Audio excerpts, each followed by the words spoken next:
While in the spacious cave, little Carol was fighting with an older girl, and the scarred boy was trying to make up for it. Carol's parents were always surprised at their daughter's persistence, and this silly quarrel amused them. Observing what was happening through the monitor screen, Lonely Guy decided to make changes in the virtual world and began to persistently press the keys, completely immersed in the fate of his dear characters. This fascinating story about a man who lost hope and purpose in his life, but eventually became a god of fate who saved several settlers in the virtual world. Thanks to this, the main character gained strength and confidence and was able to save himself. If you want to plunge into an incredible adventure, watch the video to the end and subscribe to this channel to always be a hero, not a pathetic NPC. A month earlier, Yoshio was listening to his mother's complaints during breakfast, who wanted him to find a job as soon as possible. His mom resented her son's indifference and reminded him that his father couldn't work forever and support everyone. At the same time, the woman explained that she didn't want to push and oppress Yoshio too much at the moment, but he himself needed to think about how he would live in the future. The boy continued to eat melancholically and replied that he understood everything and was tired of the daily complaints. Yoshio really disliked such moments, especially during lunch, but today this conversation started much earlier than usual. Of course, he understood that his mom was right,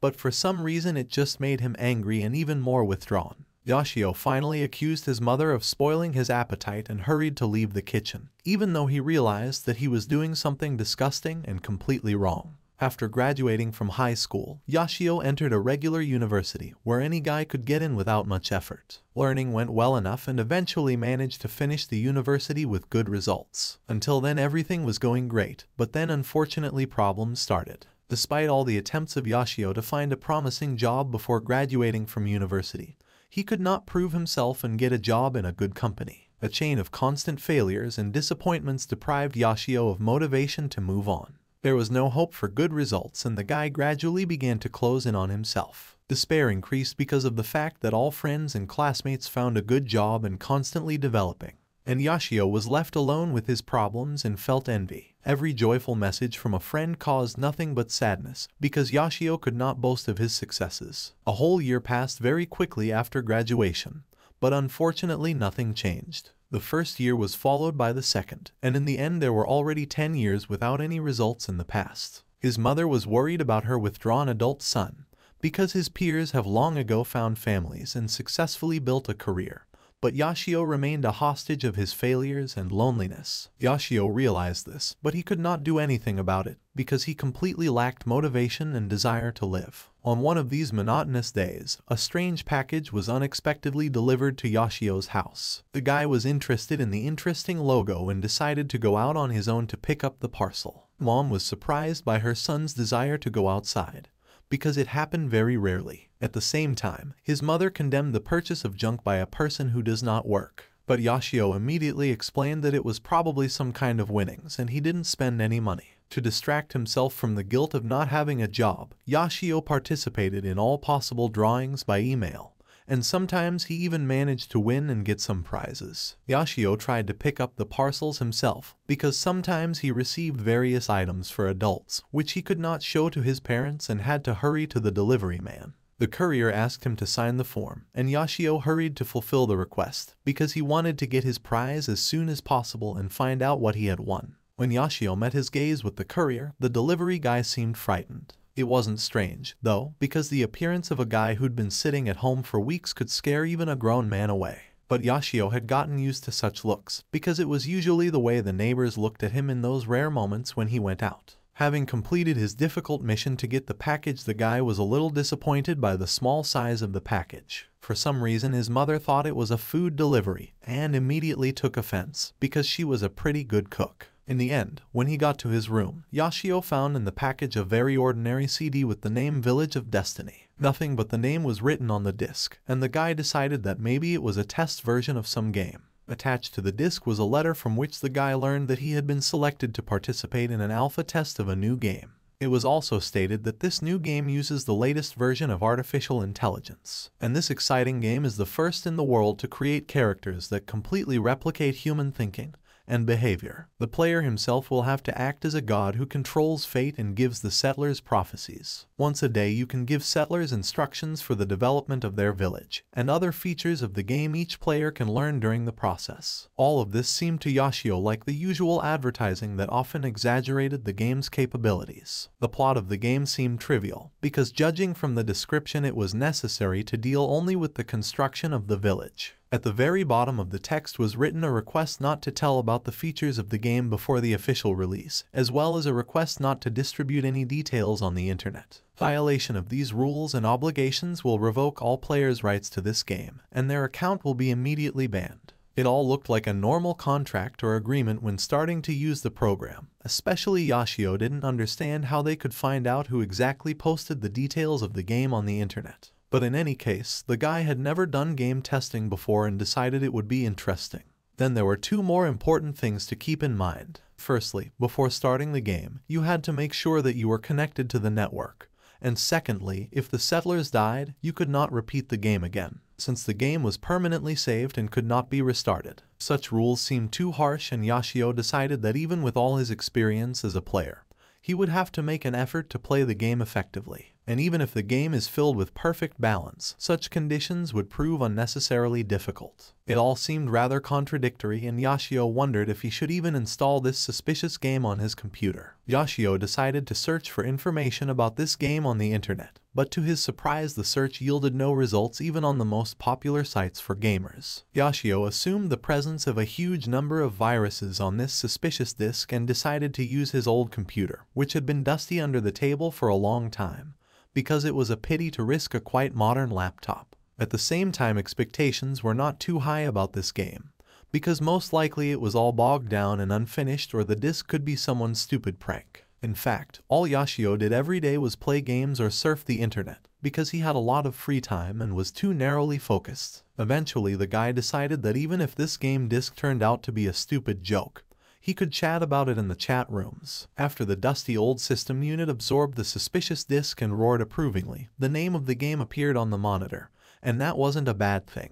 But to Yoshio's disappointment, nothing happened further and the screensaver seemed to freeze. The guy decided that all this was the result of the game's crudeness and started randomly pressing the enter key. After a few seconds the game came back to life, but what the indifferent guy saw amazed him, and he decided that it was a prank. On the old monitor there were some events where the ancient carriage rushed at great speed. But the most striking thing was the graphics. The quality of the game had never been seen in games before, and he decided to continue his exploration. The plot of the initial scene of the game developed rapidly. As it turned out, a grown man with scars was trying his best to get away from the pursuit, although apparently the heavy wagon and tired horses did not contribute much to this goal. The pursuers were ghastly goblins, and they were riding wild boars, which was an interesting solution for a new game. Yoshio immediately decided that the game was a medieval fantasy game and continued to watch the chase, as it was obvious that the goblins were hunting humans as usual. As it turned out, in the wagon itself were other people, among whom was a girl child.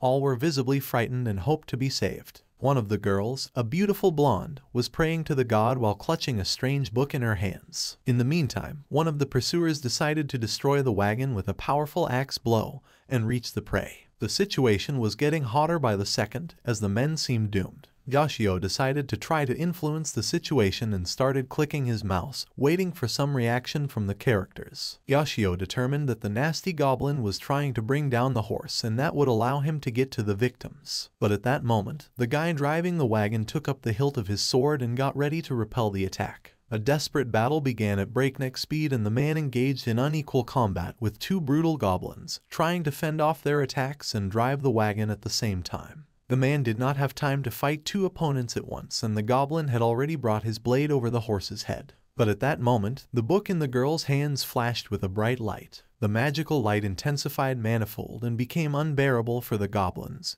who immediately lost their warlike potential. Yoshio was delighted by this price and tried to understand what even happened at this moment. Meanwhile, on the monitor, the wagon had already gotten rid of its pursuers, who, having lost their sight for a while, remained far behind. Joyful people began to congratulate each other on their rescue, and despair turned into hope. Yashio decided that from this moment the game should begin, although it was unclear to him how exactly to control the characters and what he should do at all. Eventually, after traveling some more distance, the wagon stopped in a forest, and the settlers decided to look around. Yashio, meanwhile, wanted to open the profile of one of the characters. The guy with the huge sword and scarred face turned out to be a man named Games at the age of 26. The character was the older brother of a girl named Len, who turned out to be a priestess. Len was the exact girl who created the saving light and believed in the god of destiny. Yashio noticed that he and his brother looked nothing alike. Evaluating the graphic quality of the game, Yashio thought about the high budget spent on its production.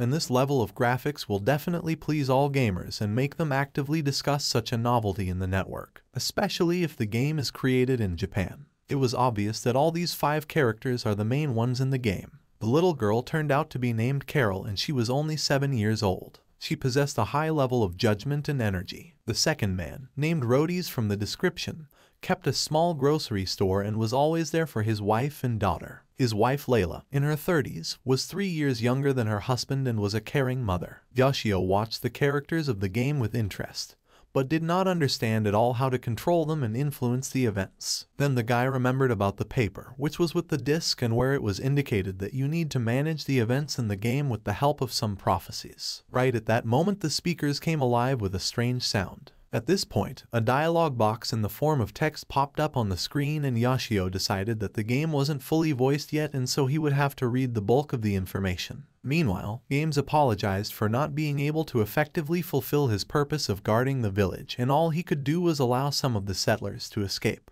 Rhodes asked the warrior not to blame himself for what had happened, for he had been attacked by a huge number of monsters, and it was indeed a miracle that they had managed to survive at all. And the fact that they managed to escape is entirely the merit of Games, because he was able to get to the wagon and organize the evacuation. Little Carol asked Games about the bright light that had saved them and how he had done it, calling the tough guy her brother. Len laughed at the childish naivety and reminded her that Games was actually her older brother. Yashio, watching the characters, decided that the girl Len has a brother complex and is very proud of the strong Games. This guy looks most like some kind of hero with his scars and huge sword. Games immediately asked Len to be more polite with the kid, because Carol could take offense. The young blonde apologized for her behavior, and Carol noticed Games' chagrin. Yashio praised the game's developers for the perfect personalities and profiles of all the characters, and decided that this game might actually turn out to be very good and promising. Layla called her young daughter over to her and advised her to save the jokes for later, then inquired about the strange light that had saved them from being chased by goblins. Len replied that she wasn't joking at all, and even if she was, there was nothing wrong with that, and agreed to return to the main topic of conversation. Len then explained that the mysterious light had come from the Bible and that the god of destiny had probably answered her prayers and saved them.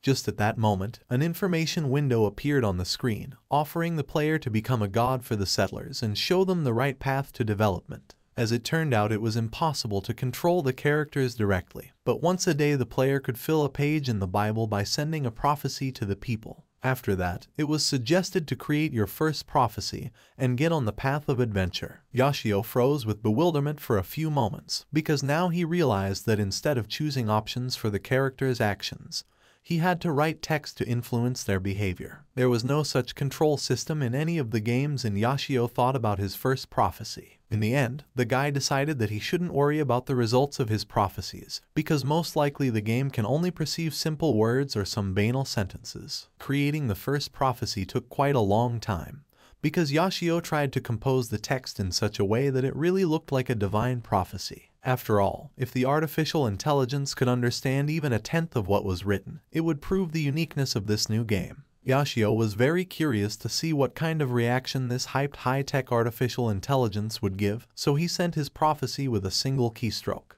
After a few seconds, the character named Len felt a vibration from the Bible and saw a bright light, and then opened the book and found the prophecy, and began to thank the god of fate for this miracle. The girl fell on her knees and began to explain that they had received a real prophecy that would help them survive, and so they should all be grateful to the great god of destiny. Everyone was shocked and delighted by this event, and Rhodes started crying and praying, thanking for such a miracle. and Layla together with Carol reminded that they were illiterate and could not read such an important text, so they would like to hear the details. Games also confessed his illiteracy and explained that he could only read simple words and that complex texts were inaccessible to him, and asked his sister to read the prophecy. Len decided that her older brother was wrong and he could read the prophecy himself. But in the end, Len looked at Carolee and Layla and agreed to read the prophecy for them. The prophecy appealed to people who were able to escape imminent death and continue their life's journey. The God of Fate explained that through his miraculous intervention the settlers were able to escape the monsters, and from this day forward he would grant them one prophecy each day. The prophecy also stated that the settlers should live in health and harmony and follow the will of their God.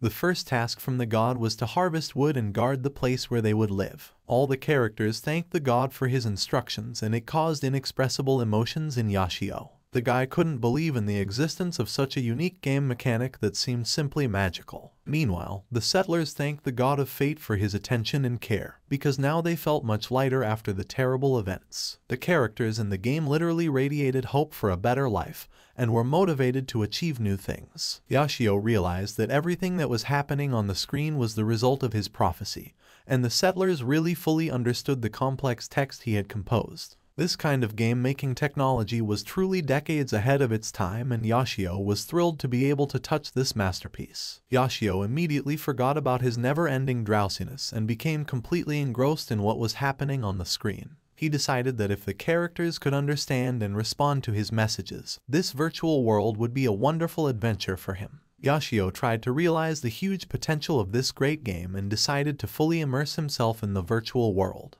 But then the guy had already decided that he shouldn't admire this game so much, because most likely these characters were just performing a pre-scripted cycle of actions. Meanwhile, Len told about how the God of Fate advised them to make wood and guard the parking lot, and so they should immediately split up and cut down some trees. Rhodey still decided to clarify something, because it was bothering him. He explained that since they were in the forest, there were many trees, but even if they cut down the trees, they wouldn't be able to use them as timber immediately. After all, any felled tree has to be processed, and also fresh wood has to be dried for a long time. Flax naturally did not understand anything about wood processing and realized that it is not so easy. This was also realized by the god in the person of Yashio, who also did not understand much about woodworking. Although it was obvious that trees could not be magically transformed into materials to build a house after they were cut down. Rhodey, meanwhile, was talking about the high moisture content of trees, and if they weren't dried and stacked properly first,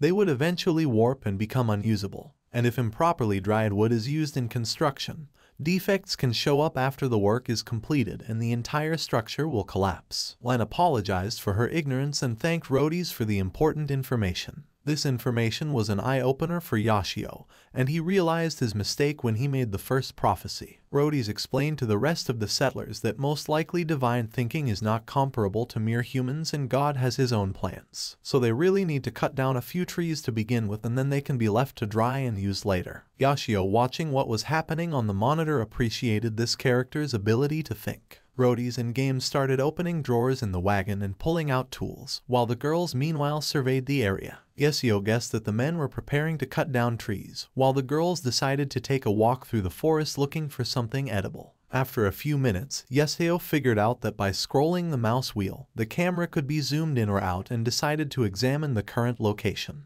The thin, elongated area appeared to be the route the settlers were taking to evade pursuit. This meant that this game was one of those games where the visible area expands as characters explore parts of the map they've never been to. Yashio then wondered how exactly time flowed in this game, as there was no date or time interface anywhere. There was a possibility that this game was completely in real time, and if that was the case, then after receiving the prophecy, one could only sit back and watch the events happen to the characters. Yashio still thought it was unlikely that such a thing could happen, since such a thing had never been seen in any game, and it would be very difficult to recreate such a thing. Then a new information pop-up window appeared, announcing another way for the God of Fate to interact with characters by using fate points. Thanks to the fate points, it was possible to create miracles for the characters. Yashio didn't really understand what the fate points were about. But right after that, a new pop-up window appeared, telling him that the player received fate points depending on the settler's appreciation for the God of Fate. Then in the upper right corner appeared the number 97, which as it turned out meant fate points. Then Yoshio learned about the need to increase the gratitude of his settlers, and also in case of increasing the number of settlers,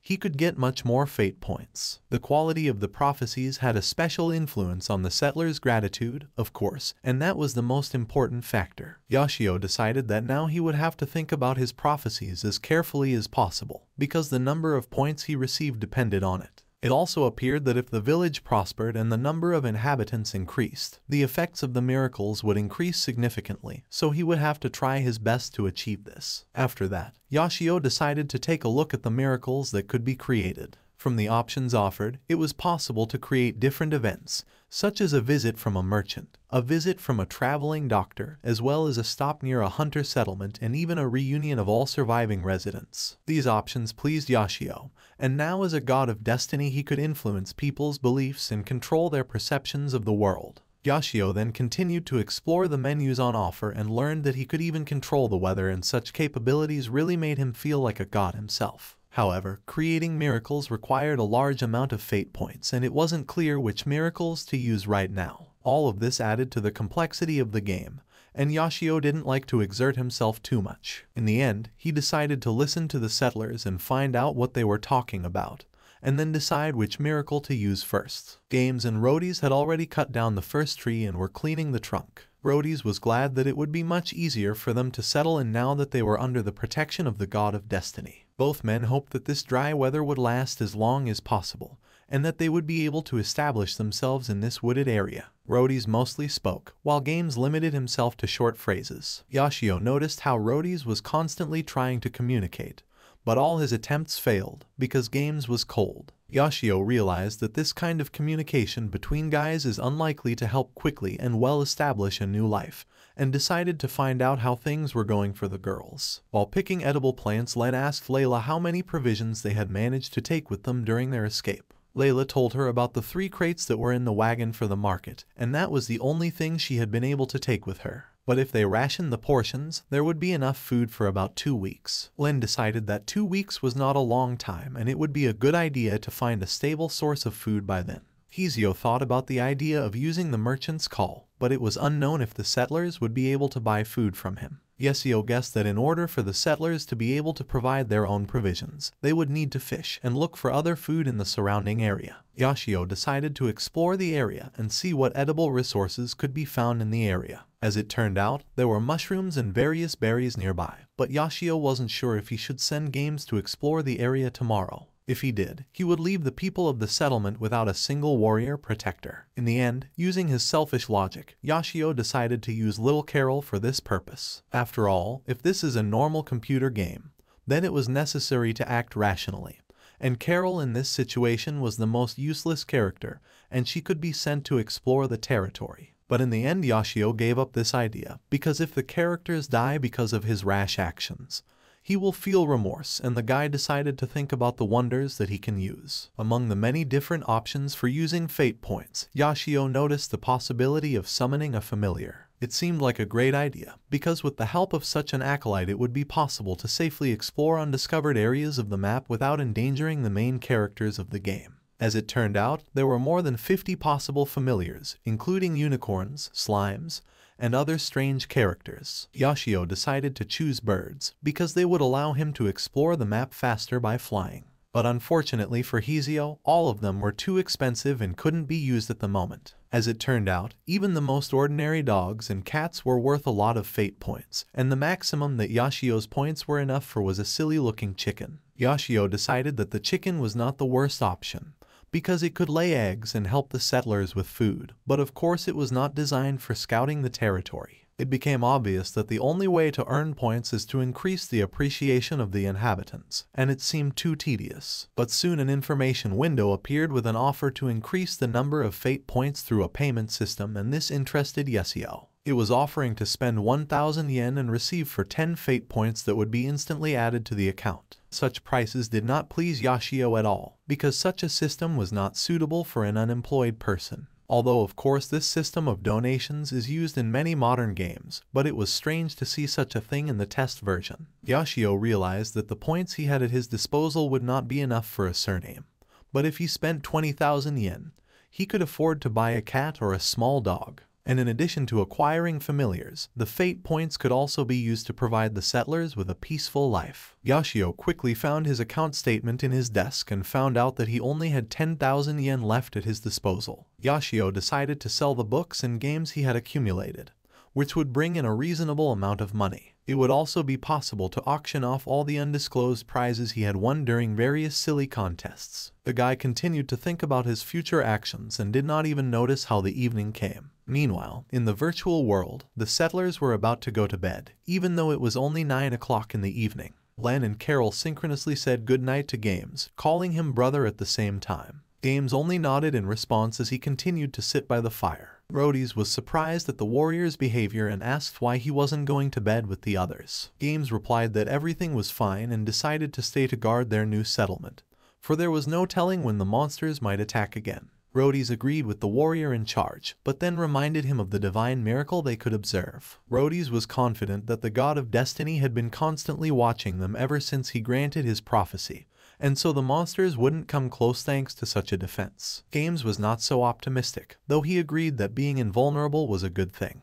Yashio, listening to this conversation, mentally apologized to the characters, because there was no way he could protect them from monsters. Yashio decided that this was wrong, because if this continued, the settlers would feel as if their god of destiny could do anything, and they would be safe. But at the same time, it was wrong to tell the characters that their main god is not so omnipotent, and his powers are limited. After all, if the settlers found out about the weakness of the god, their appreciation would instantly weaken, and in that case, it would be impossible to get many fate points. As a result, Yashio decided to learn more from the forest industry on the internet in order to help develop the settlers without using fate points. The guy didn't have his own knowledge in this field, of course, and had to read all the thematic sites in a row. At this point, Yashio thought about how long it had been since he had so seriously searched for something on the internet. After all, it had been almost 10 years since he had stopped being interested in the world around him as well and just spent his time playing games and movies. All this time, Yashio spent his time sitting at home and socializing only on the internet. And if he devoted all this wasted time to something useful, then perhaps Yashio could give valuable advice to the settlers for survival in harsh conditions. Yashio realized that if he wasn't an unemployed man, he certainly had money and would be able to easily increase his fate points. And if a normal person was the player instead, the settlers might have had a more peaceful life. Yashio was surprised at the fact that while playing the game he abruptly started to regret his past, because normally any computer games should bring joy. But the sad thoughts and unpleasant memories grew stronger and stronger, and then Yashio felt an unpleasant pain in his left side, which often bothered him, and he was already used to it. The scar on his torso always reminded him of himself when it got cold outside, and at such times he had to remember unpleasant events of the past. One day, Yashio decided to stand up for his younger sister, who was being abused and harassed by an insane guy. Yashio tried to be as concentrated as possible that day and was persistent in dealing with his sister's abuser. But the strange guy only whispered something inaudible in response, and Yashio immediately felt something unpleasant in his left side. If it wasn't for his younger sister's scream, Yashio wouldn't have realized what had happened. But the warm blood dripping on the ground left no doubt that it was a knife wound.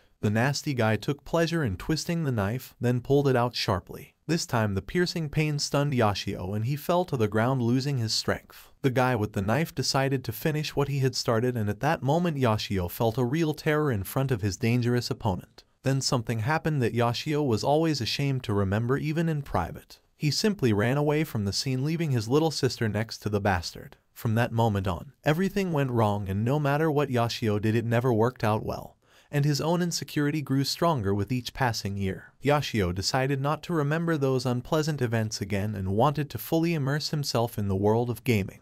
Playing games was the activity that best distracted him from the problems of the world around him and gave him the illusion of his own importance and confidence. The first morning rays of the sun penetrated into Yashio's dreary room and gradually reached his ridged face. The boy had gone to bed too late and wasn't too happy about waking up so early. Yashio remembered how yesterday he had spent a long time searching for information about forest survival and other useful information and hadn't even noticed how he had fallen asleep. When he looked at his watch, he was surprised, because it was only 7 o'clock in the morning and he hadn't gotten up so early for a long time. The guy immediately decided to check the virtual settlers, who as it turned out were also awake and doing business. Everything indicated that the life of the characters in this game was really going on in real time. Finally waking up, Yashio thought about his new prophecy because now he had to take responsibility for his role as a god. But before he could do that, he decided to eat breakfast, as his stomach was too distracted by the rumbling in his stomach. He also remembered that yesterday he had been so engrossed in the game that he had even forgotten to eat lunch, and those snacks and chips that were usually lying around in the room unfortunately ran out. After getting out of his room, which served as a refuge from the outside world, Yashio went to the kitchen,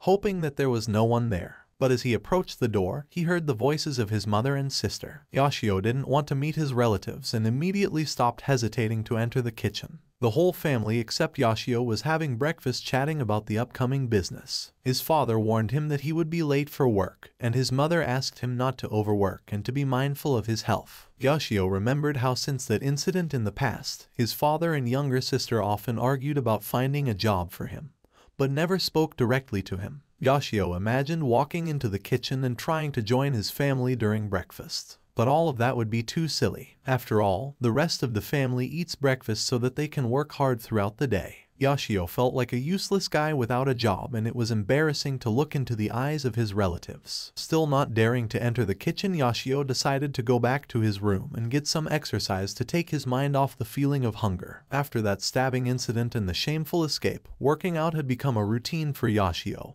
and he made sure to always take time for his body. Yashio always remembered the moment of weakness when he ran away from the guy with the knife and wanted to get stronger so that he would never feel fear again. While doing the exercises, Yashio continued to watch the virtual world where the settlers continued to work hard and beautify their new settlement. Even little Carol was helping the adults and trying to carry heavy stones. Rhodys kept an eye on his daughter and reminded her to call for her father if she was having a hard time or when she sensed danger. Yashio reflected on the fact that the characters in this computer game seemed more alive than he did with his complexes and loneliness. The boy decided to warn the settlers not to rely too much on his help and to be more careful. As soon as Yashio finished writing the new prophecy, Len immediately sensed it and quickly opened the Bible. The girl informed the others of the receipt of the new prophecy from the God of Destiny as he had promised yesterday, and decided to read the contents of the message. Yashio explained that recently he had lost most of his powers and now he could only observe and grant some miracles. Therefore, the settlers must join forces to survive together and believe in the teachings of the God of Destiny. Yashio watched the reactions of the characters after reading the prophecy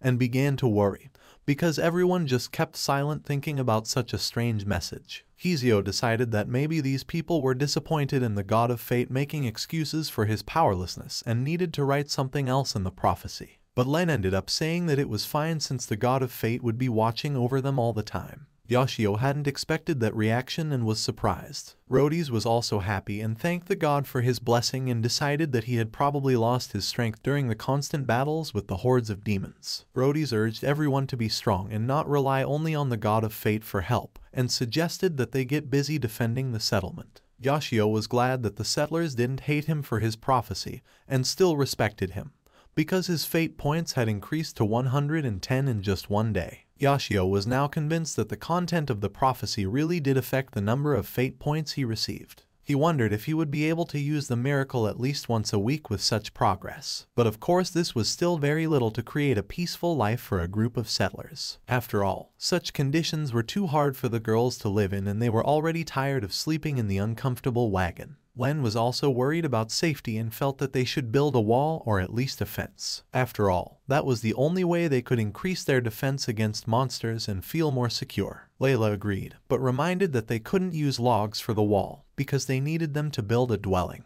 The girls also discussed the unleavened food, as they didn't have any seasonings with them and thought about the possibility of getting salt. Yashio regretted the insufficient number of fate points because if there were a lot of them, he would be able to solve the security issues, but now it was still dangerous to spend the points that were available, and the only way to quickly increase the number of fate points was to buy with real money. Yashio put all the unopened gifts from different famous brands on the internet auction, and if it would allow him to get at least 20 or 30,000 yen, it would be a success. After looking around his room, the guy thought about what else he could sell and get money for donations quickly. Yashio decided to sell his old smartphone and game console, which would be quickly bought on sale. But there was another problem and it had to be overcome somehow. After all, in order to sell things you have to go out on the street, and that was the most unpleasant thing for Yashio. It had been a few months now, though if you didn't count the occasional evening out, he hadn't left the house in 2 years. But he didn't want to see the demise of the virtual settlers, because if it happened, he would no longer be able to play this great game. In the end, Yashio still decided to leave the house for such a purpose. But as it turned out, the clothes in his closet were a bit small. As a child, Yashio had envisioned himself as a well-groomed and well-dressed man in his 30s. But now in the mirror he was looking at a man who looked more like a desert islander who didn't care about his appearance at all. After a bit of thinking, Yashio decided to postpone his going out for tomorrow because it was really a difficult act. He noticed that little Carol, who was gathering brushwood, suddenly stumbled and lost her balance. The girl fell to the ground and hit herself hard and immediately cried because of the pain and resentment, because she was trying to be useful, but her young body could not cope with the difficulties. Carol, wiping her tears, continued to pick up dry branches, and this made Yashio feel sorry and regretful. Carol pulled herself together and continued on her way despite the pain and disappointment. The little girl's strength of spirit inspired Yashio, and he decided that he too should be strong and determined. Meanwhile, roadies and games were busy making materials and continued to do the hardest work. The girls were washing things in cold water and their job wasn't much easier than the guys. Yashio felt like a slacker looking at the hardworking and motivated characters in the game and realized he had to act. After packing up the items he had prepared to sell, Yashio decided to perform a personal feat for the well-being of the virtual characters and headed out of the house. His mother was shocked to see her withdrawn son dressed for a walk, as this was so rare that she couldn't even remember the last time it happened. Yashio didn't explain and promised to come back soon. His mother looked at her son and continued to be puzzled, not understanding what was going on. When he was outside, he felt a slight dizziness from the fresh air and bright sunshine, and then noticed the neighbors, who immediately began to discuss his unexpected appearance on the street. Yashio cycled away from the house and imagined how the neighborhood women would again condemn his life as a hermit, and the fact that he didn't work and was a dependent for his parents. But then the guy remembered the settlers in the game and overcame his desire to go back to his room and rode into town. After managing to sell all his belongings and earn some money, Yashio went to the bookstore to find useful information. But having explored a lot of book racks, Yashio decided that it is unlikely that he will be able to find in this store specific literature for building a settlement from scratch. Then a fantasy book about other worlds caught his eye. Yashio decided that perhaps in such a book there would be useful information about the relationship between fantasy characters and gods. Although the situation was a bit different in the computer game, still any such information could be useful in the future. But Yashio realized that he had too little money and couldn't even spend a few extra 100 yen. But now was a different case. Returning home, Yashio noticed a small cafe that he used to frequent as a child with his family. The smell of fragrant and fresh pastries and other delicious dishes made him stop and eventually went inside the place. As it turned out, the interior of the place hadn't changed at all and Yashio remembered how his mother used to buy sweets. Yashio scrutinized the assortment of goods and eventually asked to be sold 4 puddings. The boy decided to spend some money as he didn't know when he would be in this store again. The pudding he bought added to his confidence and Yashio went home in high spirits. He gave the purchase to his mother right after he got home and explained that he had bought some pudding. His mother was delighted, for it was a real treat for her, and even such an inexpensive gift from her son seemed like something precious. Yashio explained that there was enough pudding for the whole family and he just wanted to give his family a sweet treat. Walking to his room, Yashio didn't understand why he was so embarrassed. But still, such a small good deed could not make up for years of idleness and lack of help to his parents. Yashio thought back to his age and realized for the first time that the long years had been wasted and all his studies were useless and stupid. After calming down a bit, Yashio was still able to throw about 20,000 yen into the game, and now his number of fate points had reached 310 units. In the meantime, the settlers had finished their important business and were resting by the fire and enjoying their modest dinner. Just recently, Yashio had unexpectedly discovered a convenient way to view all of the settlers' past conversations in the game. It was certainly convenient and interesting, but it felt like eavesdropping on someone else's conversations. However, in order to fully immerse oneself in the settlers' problems, one would need to know what they were talking about, so this ability to listen to their conversations was very useful. Yashio decided to listen to some recordings of conversations in order to check how this feature of the game works. The first conversation that took place while Hizio was away was that of the girls, who were enjoying the warm, sunny weather and hoping that they would never have to face horrible monsters again. Layla was carefully hanging the washed laundry, deciding that it would dry very soon in this bright sunshine.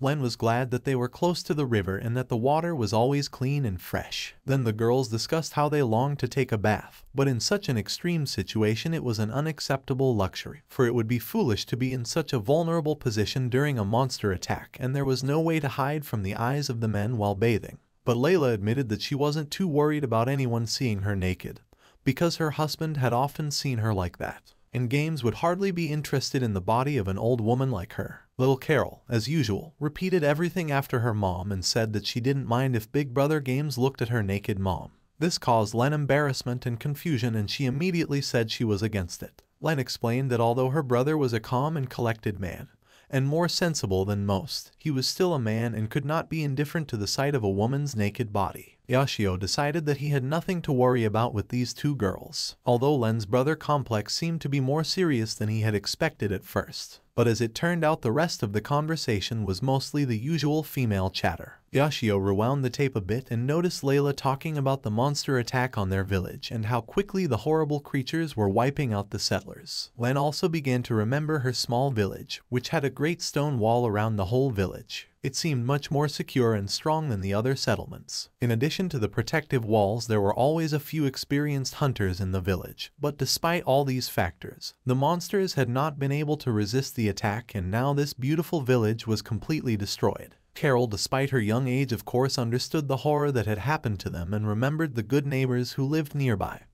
and she wished they were okay. Yashio finally found out exactly what had happened to the settlers and why they had left so quickly. After watching a few more important conversations between the settlers, Yashio got some more important information. As it turned out, the village where they had lived before was inhabited by several hundred people, whose fate was now unknown. Despite the fact that during the attack the villagers had rallied and tried to resist the threat, in the end almost all of them were wiped out, and the remaining settlers were forced to flee to save their lives. Yashio found out that in addition to his settlers, other people had also escaped on horse-drawn wagons. But during the escape, the wagons had gotten separated, and it was now unknown where these people were, if they were able to escape from the monsters at all. The Yashio settlers were very lucky in this situation to hide in the forest, for in this way they remained undetected by the monsters for the time being. During the chase, though, their wagon was damaged, and that meant that traveling long distances would be a problem. Yashio was shocked at the trouble these people had to face,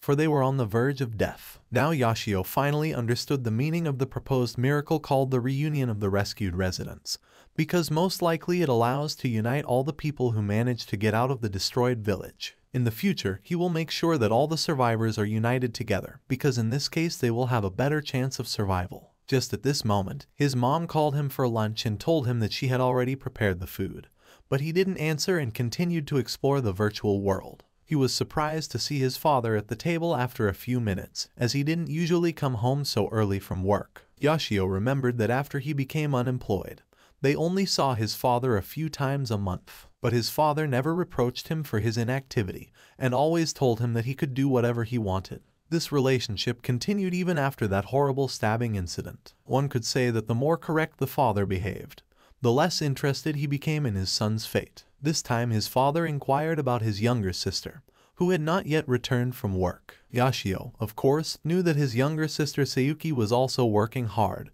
and that she was late today, and it happened from time to time. Unlike Yashio, his sister, who was much younger than him, worked hard. She had managed to get into the same industry he was trying to get into and felt happy to be overcoming the career ladder. At the same time, the girl never turned down overtime and was earning quite well. Her mother then reported that she had been treated to some great pickled vegetables by her neighbors and offered to try the dish. Mom told about how she had met Mrs. Akaku while walking in the park and they had gone shopping together. Yashio didn't like that kind of talk, because all that chatter seemed like nonsense to him. Akaku was the oldest landlady his mother had told him about, who lived in a big old house nearby, and was always nice to all her neighbors. Yashio used to play often with his childhood friend in the past, and this kind woman would bring them candy and warm milk. Yashio's family home was not as big as this elderly woman's. Mrs. Akiko's house was very spacious with a large plot of land that even had its own garden.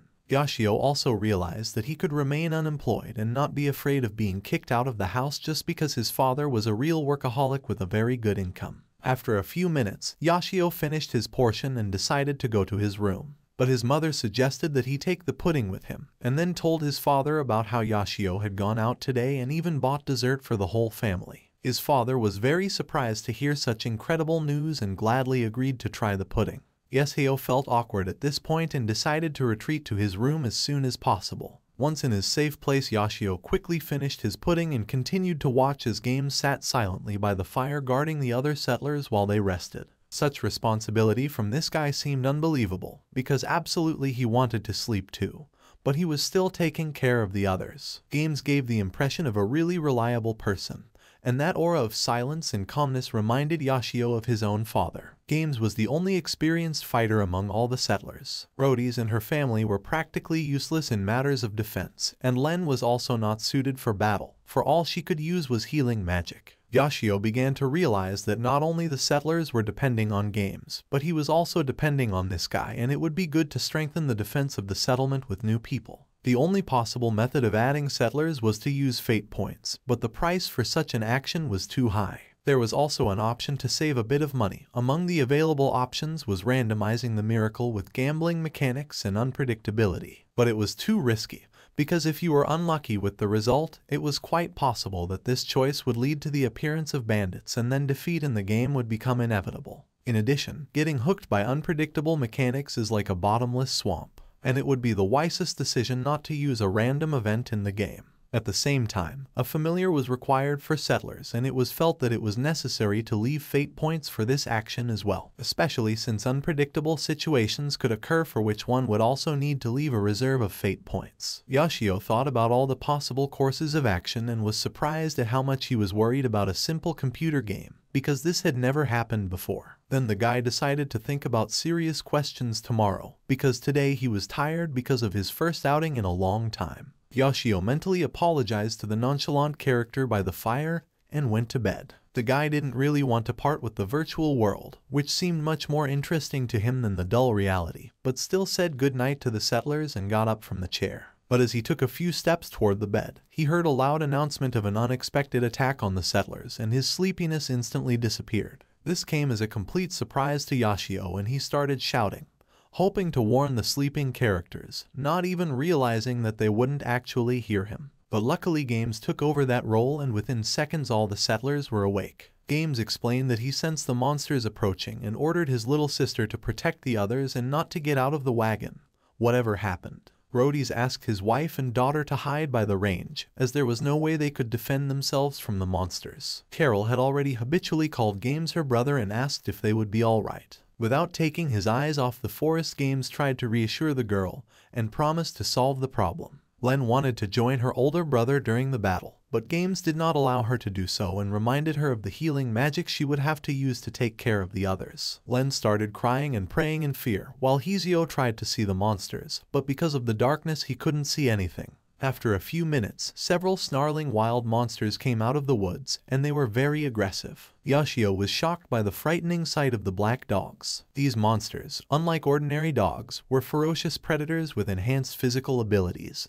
and some of them might have poisoned claws. Yashio felt the approaching danger and realized that despite all of Games' fighting abilities, this guy was now in a very difficult situation. But Games was not going to retreat and was determined to destroy the monsters, because behind him were defenseless people, including his little sister. Yashio began to ask Games to destroy the monsters, because not only the lives of the settlers depended on it, but also his ability to play this great game. Then Yashio remembered that he was a god to these people and decided to create some kind of miracle. But there was no time for miracles, for the battle with the black dogs had already begun. Huge monsters attacked Games, but the guy deftly wielded swords and fought off the evil creatures. After a few minutes, the battle was over and Games was the winner. The mortally wounded monsters were still roaring, but they could no longer find the strength to get up from the ground. Yashio was ecstatic and shouted joyfully in his room. After all, what Games had accomplished was truly incredible. Len noticed her older brother breathing heavily and rushed to his aid.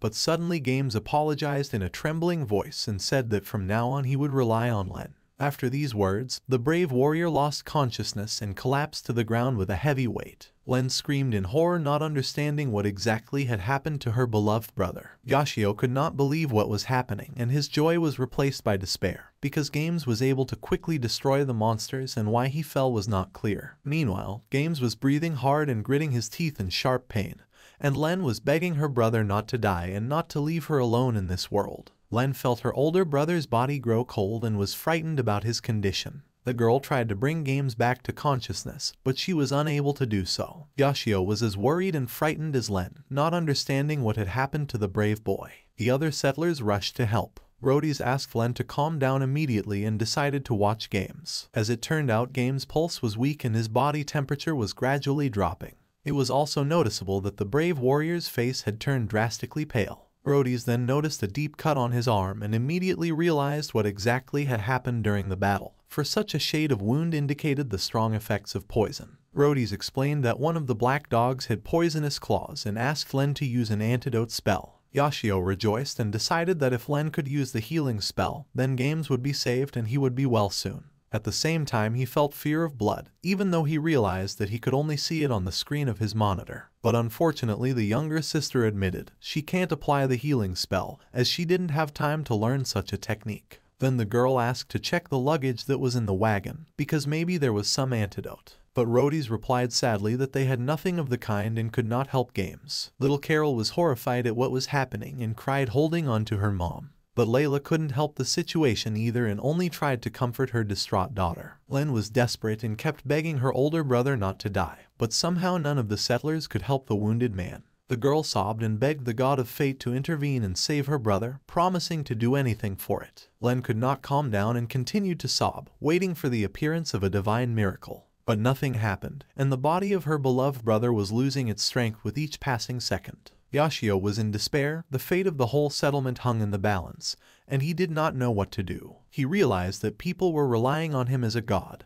but his options were so limited that it caused despair. Yoshio realized that if Games died now, the game would be over and he needed a way to affect that. Meanwhile, the settlers were turning to the god and asking for help, for they too realized that they too could be left without protection. Yoshio reminded himself that he was a god to these people and he should stop panicking immediately, because the fate of the settlers depended on him. Yoshio realized that only a miracle could help in this situation, and then he remembered the most suitable option to save Games. The guy began to quickly flip through the entire list of possible miracles and got very nervous, trying to do it as fast as possible. After a few minutes, Yoshio still found a suitable option for a miracle, which was called summoning a traveling doctor. It was the perfect option in this situation, and the guy decided to spend as many fate points as he could to create this miracle. But as it turned out, the amount was really very huge and amounted to 300 fate points. But Yoshio was sure that the traveling doctor would definitely have an antidote. Although even with a quick activation of the miracle, there was no guarantee that the doctor would appear immediately near the settlers. But now it was necessary to take a risk and hope for a good result. Just at that moment, his mother asked to keep the room quiet. It was too late and his father was asleep.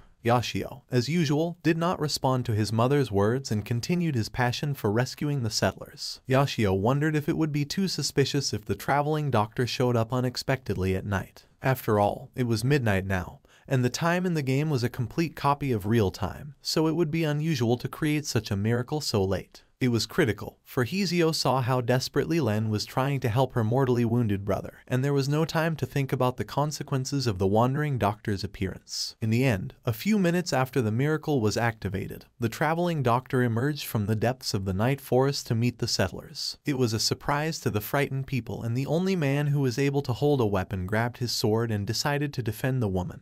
But Rhodys was not a warrior at all and was afraid. But the traveling doctor asked not to worry and explained who he really was. But Yoshio was happy with the result and hoped that the traveling doctor would help Games recover very quickly, though of course it was unexpected to meet the man in the middle of the night. Just at that moment, a new prophecy from the god of destiny appeared, which surprised the distraught Len, for usually the prophecy appeared in the daytime. The girl immediately thanked the god for his help, for she believed that now Games would be saved. In the meantime, the traveling doctor asked for permission to look at the wounded man for whom he had come to this place through divine guidance. Len had not expected such a sudden appearance of the Savior, but she allowed the traveling doctor to look at her mortally wounded brother, for there were no other options. For the next few minutes, everyone just watched the traveling doctor's actions and prayed for Game's salvation. In the meantime, the doctor carefully examined the boy's wound and determined what kind of medicine was needed in this situation. First, the traveling doctor treated the wound with a special antidote and then gave Games a healing potion to drink. Len carefully watched everything that was happening and did not leave her brother for a second. Gradually, the wounded boy's face began to regain its normal color, which made the settlers happy, because now there was hope for Game's recovery. Yoshio was happy with his success, because the traveling doctor had arrived in time and now this unique game would continue.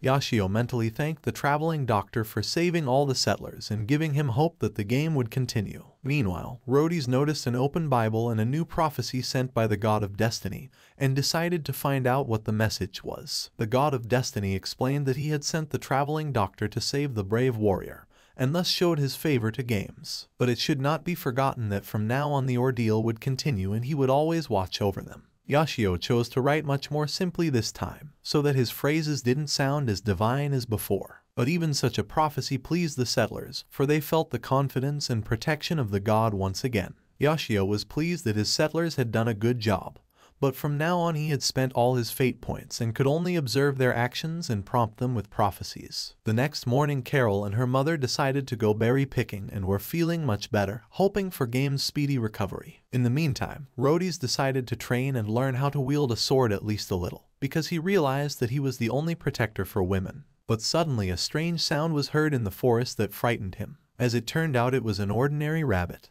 But despite this, a small harmless animal was able to frighten the hesitant guy, who was not at all like a warrior. The traveling doctor continued to take care of the injured lad, while Len watched the treatment process of her older brother carefully. Game's condition had improved considerably, but he still remained unconscious. The girl then asked the traveling doctor why he had come to this place in the first place, much less done so at night. The doctor explained that he came from a hereditary family of doctors, and this place is called the Forbidden Forest. And while this forest is home to many monsters, it is also home to an abundance of healing plants. And last night when he finished gathering herbs, he was about to set up camp for the night. But then he saw a pillar of light in the distance, and at first he doubted whether he should check this mysterious place. But gradually a feeling of uneasiness grew that made him go forward, and eventually he found the settlers. Len immediately decided that all this happened thanks to the god's instruction, because the god was destined to watch over them and help them in critical situations. The wandering doctor also explained that for him Mother Nature is above everything, so he does not believe in any particular god. However, yesterday's incident might well have been the work of some powerful deity that influenced his decision. Yoshio was surprised by the wandering doctor's words, and judging from the conversation he realized that in this game they recognize the existence of gods. But whether or not to believe in them is up to each character. Len asked the doctor if he was going to leave the place, but the traveling doctor explained that even though the hard part was over, he still couldn't leave a wounded patient unattended. The doctor explained that he had some free time, and if of course the settlers didn't mind, he would gladly stay with them and continue healing Games. Len was pleased and offered the doctor to stay as long as he wanted to himself. The girl then explained that unfortunately they didn't have good accommodations right now and the doctor would have to spend the night in a regular wagon with everyone else. Yoshio was glad that the doctor had decided to stay with the villagers, but the main problem of course was housing, because the more the villagers got, the more difficult it was to settle them. It was obvious that in this situation someone would have to sleep on the street, because the wagon did not have free places if you add the doctor. In addition, if the horrible monsters attacked again, it would definitely lead to the death of the settlers. After all, there were no more characters left who could effectively fight the enemies, and it was also complicated by the fact that there were not enough medicines. And even though Games was saved, there was a chance that he would not be able to walk normally for a few days. Although Rhodys had chosen to act as a protector,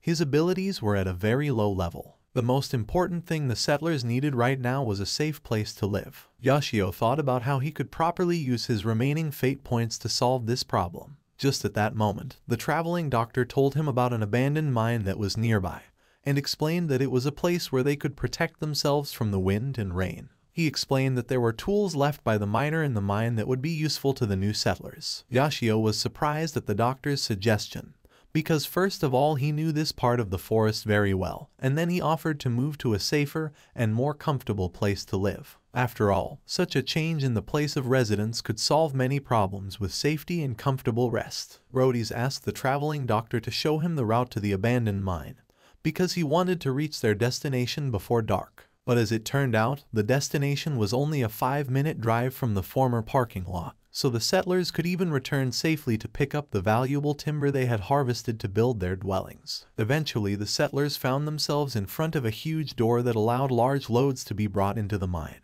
and a small door next to it was the main entrance and allowed them to get inside without opening the heavy door. Most likely, this long abandoned mine was used to extract valuable ore, and eventually the miners found another mine nearby that had richer veins. Eventually, this abandoned mine was converted into a warehouse and temporary housing. After a few minutes of opening the creaking dusty door, the settlers got inside and found themselves in a spacious room, which was illuminated by special lights powered by crystalline elements. There was even furniture inside the room that could accommodate many people, which was a pleasant surprise for the settlers who were used to sitting on the ground and sleeping in an uncomfortable wagon. Everyone was happy with the new dwelling, and now they could feel much safer and more comfortable without worrying about the rainy weather. Yoshio was as surprised as the settlers, for he had not expected to see such a spacious room. Although there was dirt and dust everywhere, the abandoned mine seemed like a 5-star hotel compared to his previous place of residence, and all the settlers liked it. Rhodys immediately surveyed the premises and found another large room that looked like a bedroom and harbored a bed.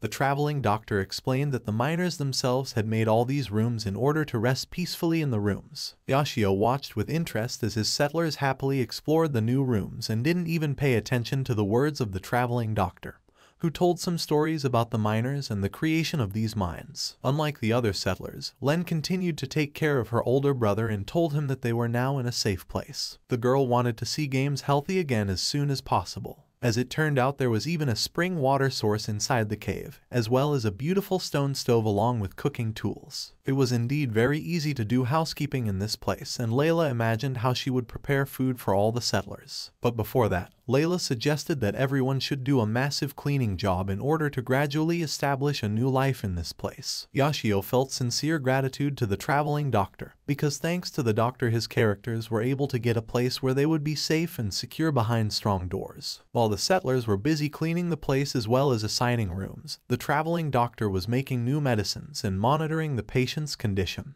Layla asked them to be as quiet as possible during the cleanup, so as not to disturb Games and to make the best possible preparations for his recovery. The main supervisor of the cleaning was of course Layla, and she ordered her husband to throw everything outside that they wouldn't need. Rhodys was happy to do the hard work and carefully collected useful tools that might come in handy in the future. Carol, meanwhile, was scrutinizing all the rooms in which she swept the floor. The little girl found 4 beautiful rooms and immediately wanted to live together with her named brother Games, and was even okay with sleeping in the same bed. But Len was not at all willing to let the little girl live with her brother, for she herself wanted to share a room with Games. Len had always noticed how her older brother spoiled Carol too much, and it was wrong, because they weren't really related. From the very beginning of the game, Yoshio was concerned about Carol and Len's relationship, because each of the girls, despite the age difference, tried to be closer to Games. But despite that, they got along quite well with each other and didn't show any hostility. But the most important thing was that once the cave was turned into a habitable place, the settlers would no longer have to worry about a safe home, and so it would be possible to think about creating a real new settlement. These plans for the future inspired Yoshio, and he felt motivated to live for the first time in years. He looked at his watch and was surprised to see that it was already noon,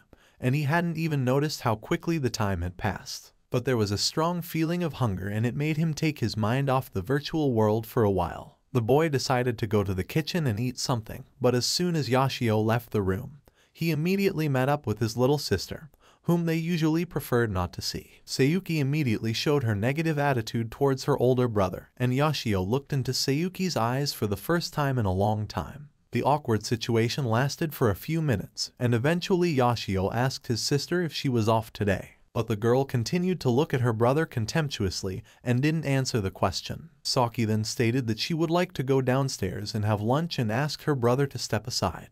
But Yoshio decided to head to the first floor as well, which didn't please his sister too much. The guy headed down the stairs and Sayuki asked her not to use the bathtub before she did. Yashio wanted to object, but the girl's look immediately reminded him of how he betrayed her during a dangerous situation and cowardly ran away. Yashio ended up promising not to use the bathtub on the first floor and didn't want to socialize with his little sister anymore. The girl was a little upset, because she wanted to continue the conversation and express all her dissatisfaction with her older brother. Sayuki called her older brother a pathetic sight and advised him to be more polite to her next time. Such an unexpected meeting with her younger sister added unpleasant emotions, and Yashio could not calm down even when he returned to his room. At the same time, he noticed that Sayuki was much more sullen and aggressive than usual. In fact, after that terrible incident with the vile stalker, every meeting between Yashio and his younger sister was bound to end in a fight. The girl had never forgiven her older brother for his betrayal. Before the incident, they had been very friendly and often went for walks and vacations together, but now it was all in the past and seemed unbelievable. Yashio wondered how their relationship would have developed if it hadn't been for that incident with the nasty guy,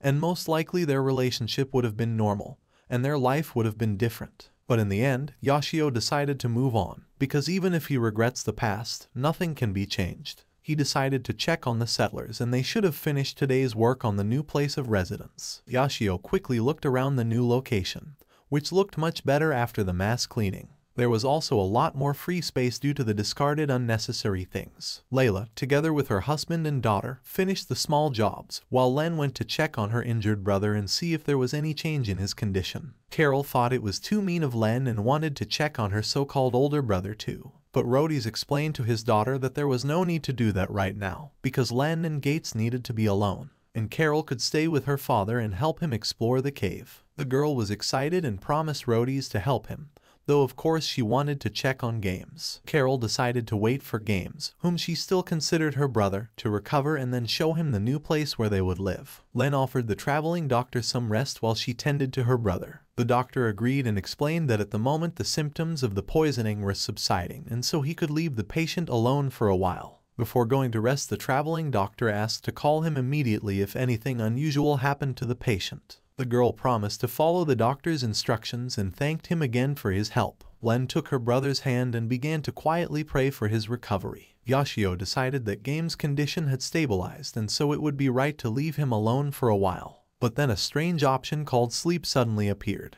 Yashio decided that most likely it was just a designation of the activity that the game character was currently engaged in. But still, curiosity made him click on the option, because it was interesting to find out what was behind the name. After a few seconds, the image on the screen gradually began to change, but not completely, but only partially, and it surprised Yashio because such an effect he had never seen before in this game. Some unfamiliar place appeared, and the young man clearly looked like Games in his youth. The face was completely different, but the eyes remained the same. The young Games was looking contentedly as he received his reward for completing his first difficult task. Yashio guessed that it was most likely a dream that this character was currently having. The company of adventurers immediately suggested that young Games go out for a drink with them and celebrate his first successful completion of the task. But young Games thanked his friends for the offer and refused, explaining that his younger sister was waiting for him at home and he needed to hurry to see her as soon as possible. Yashio immediately guessed who he was talking about,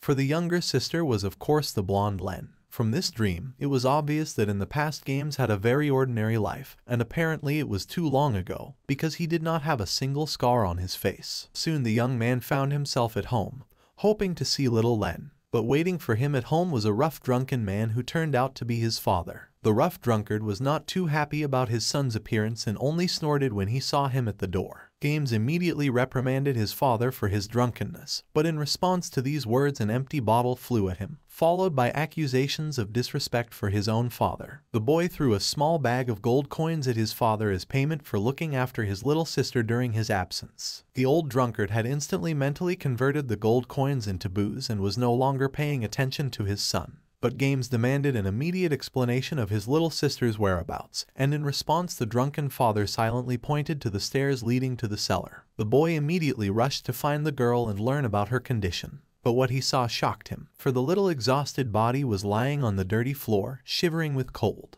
His older brother rushed to help Len, But Yashio was also shocked at the father's abominable treatment of his daughter, for this was child abuse at its worst. Games apologized to his younger sister for not coming sooner, because then he would have been able to get her out of this cursed place faster. The boy hurriedly left his father's house with his sister, for it was dangerous to stay here. The drunken father tried to explain that it was only a misunderstanding and he had forgotten a little about his daughter when he was drunk. Then the drunkard promised to keep his word and take care of Len in the future, but Games, feeling furious and angry, demanded to get out of his way, and threatened his father with death if he did not do so. Feeling the animal fear, his father instantly made way for his son, and in a few seconds Games was outside with his sister in his arms, breathing in the fresh winter air. Little Len asked her brother where they were going. Games didn't know the exact answer to that question and answered that they were going somewhere away from her father's house. The girl began to worry that her father would be angry if they didn't come home for a long time. But Games promised his little sister that they would never see their mean father again, and so they need not fear his anger. But little Len did not understand what was going on,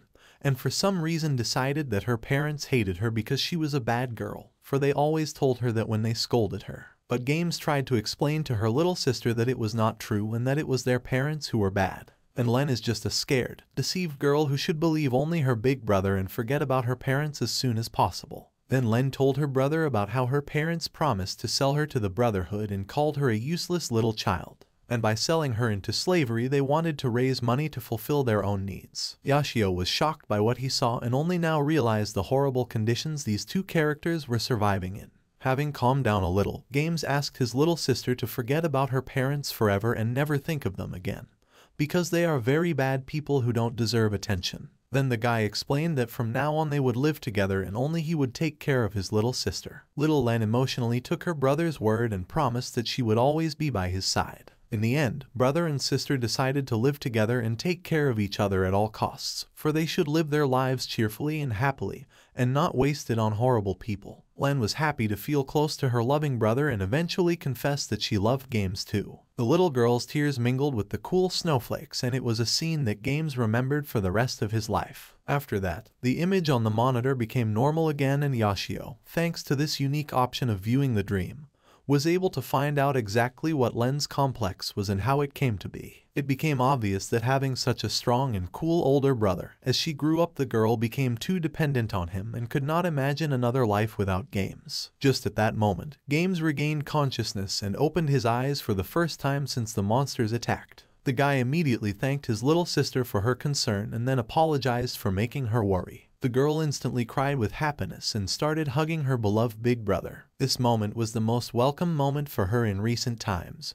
for she really wanted her brother to recover. Hearing Len's shouts of joy, all the other settlers rushed to the noise and were also happy to see Games conscious. After that, everyone began to thank the traveling doctor for his incredible help. Yashio looked at the screen with satisfaction and rejoiced with his characters. Yashio decided that now he could take a short break, because the settlers were happy and safe at the moment. Games will soon get better and will protect all the settlers again, as he is the most reliable and responsible character of all. Such characters become the most popular in computer games and various stories because of their strength, bravery, and beauty. Yashio envied Games because unlike this brave guy, he didn't dare to risk his life once to protect a loved one. And even this computer character could be an example for a real person, who, alas, could not achieve anything in life. Yashio was sure that the bond between these relatives would never weaken, no matter what events happened in their lives. At this moment, Yashio wanted more than anything to be as strong and responsible as Games and also feel the love of his sister who actually hated him. The trembling hand controlling the computer mouse suddenly felt something warm and wet, and it surprised him. Yashio suddenly realized that tears were flowing down his face from the overwhelming feelings. The very fact that he was crying was an incredible event for Yashio, because only now he realized that he regretted the wasted time. He felt an inexpressible heartache and decided to change before it was too late. Early in the morning, Yashio heard his sister and father getting ready to leave for work. Sayuki was happy to see his father wearing the tie she had recently given him, and then they discussed work. Yashio looked at his relatives through the window and felt like a real hermit that no one wanted.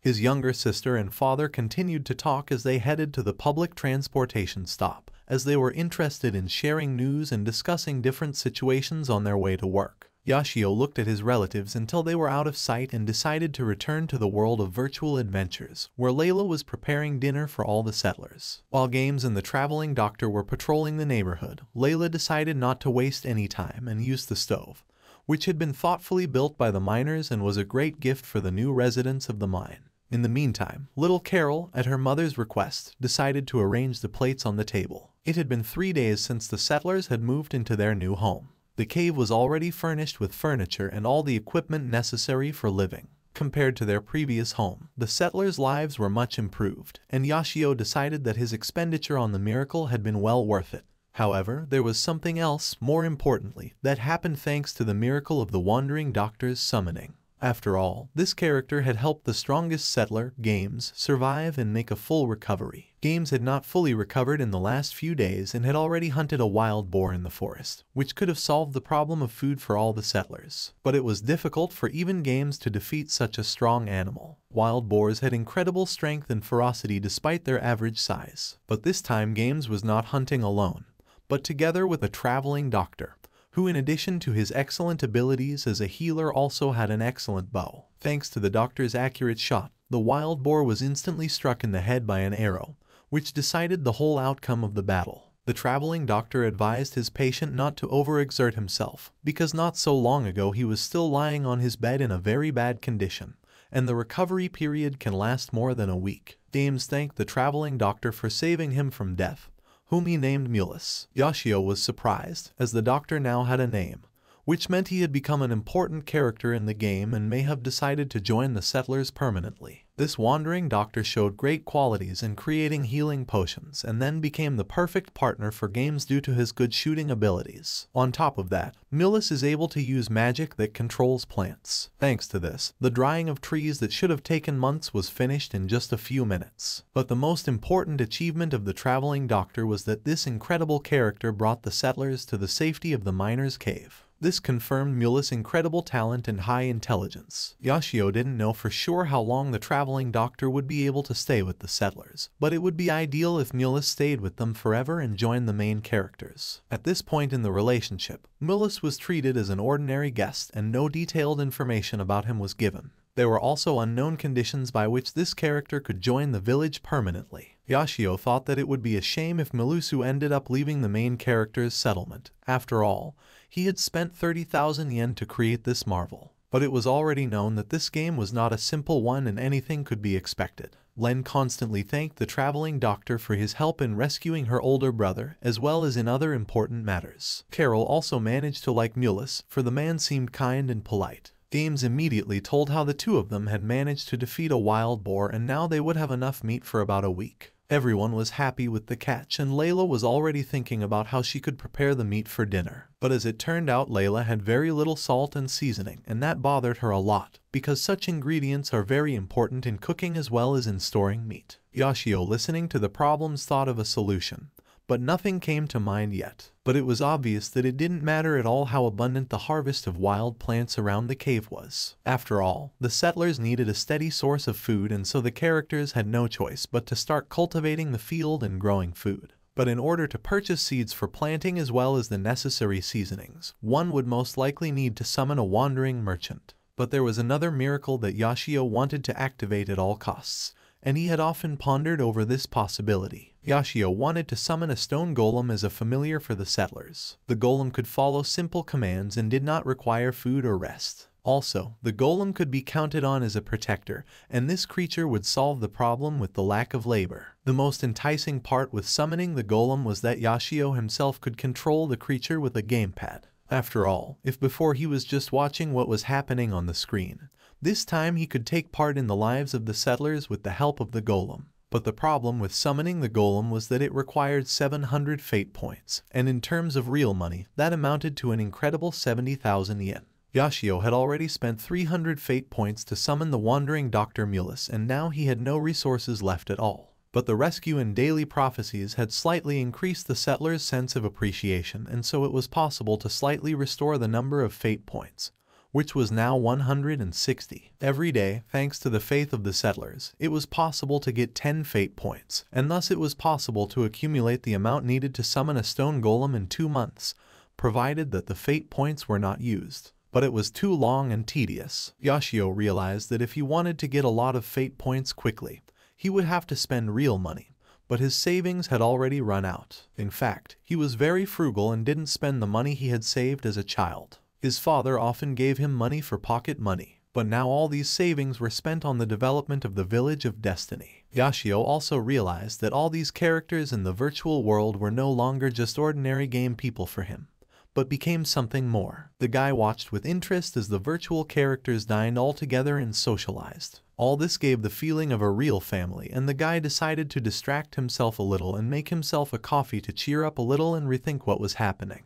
Having prepared a fragrant coffee, Yashio remembered how a few days ago Len and Games wanted to do something strange and decided to find out more about it thanks to the function of viewing the record. Len was pleased with the result of her labors and stated that the sculpture created should look very respectful to the god of fate. Games reassured her younger sister and explained that the most important thing was her feelings, because in any case the god of fate was watching them and all thoughts reached him. Mulus was interested in the strange statue and decided that it was a special altar representing the deity. Len confirmed the wandering doctor's assumption and apologized for her so crude work in making the statue. But in any case they needed a special place to pray and make offerings to the god of destiny. Yashio was surprised by this decision of the settlers and realized that this statue was him. And despite the simple execution of the statue, he was very pleased to feel the appreciation of the settlers. Though because the statue was crudely carved, it was difficult to determine the gender of the deity. Yashio of course acted as a male god, but it was interesting what gender the god of fate was according to the characters. Len finally decided to make the first offering to the god of destiny and chose fresh fruit. The fruit on the altar disappeared instantly, and Len began to pray and thank the god of fate for his help. Yashio wasn't too surprised, as it was normal for people to make various offerings to the deity. Thanks to this, the number of fate points increased slightly and it pleased Yashio. This was good news, because the offerings opened up another source of fate points. Yashio still realized that even so, it would be too little. Thanks to an information prompt with a very strange voice, similar to that of a TV anchor, Yashio learned that the more valuable the offering was, the more fate points could be earned. Yashio decided that it would be a good idea to try to increase the amount of offerings, since that would earn more fate points and eventually spend them on the development of the settlement. And it might be worth telling the settlers to bring things they didn't need. Yashio decided that he could earn a lot of fate points if he accepted valuable items, but he didn't want to become a burden to the settlers, so he had to be careful. Finally, Yashio made a new prophecy, and Len immediately began to read the new message from the god of destiny. Yashio thanked the settlers for the offerings and explained that he was very happy to receive such an attitude from his followers. However, Yashio said that he did not want to burden the settlers and offered to use extra or unnecessary things as offerings, because these things he could eventually transform into miracles. Yashio watched the reactions of the characters with interest. The boy tried to be modest in the prophecy and did not want to appear like a beggar so as not to upset the settlers. But all fears were in vain, for the settlers appreciated the modesty of the god of fortune and thanked him for his help. Yashio rejoiced at the settlers' sincerity, for he was really worried about the fate of all the characters. Yashio thought that if things were happening in modern Japan, these people would have long ago been duped by scammers or suspicious individuals from various silly cults. Though as it is, these people expect too much from a god who is really just an ordinary closed-minded guy. The next day, Yashio watched roadies along with Games dragging a huge log. The guys decided that thanks to the help of Dr. Mulus, they don't have to worry about such a resource, and so they can donate the log as an offering to the god of fate. This surprised Yashio, for now he realized that objects of any size could be used as offerings. Apparently the settlers had decided to make offerings every day to maximize their gratitude to the god of destiny. Yashio realized that for these people, paying tribute to the god was a real joyous occasion that they took very seriously. Watching the virtual world and reading important information, Yashio didn't even notice that it was morning. Time flew by very quickly as Yashio was completely immersed in the virtual world.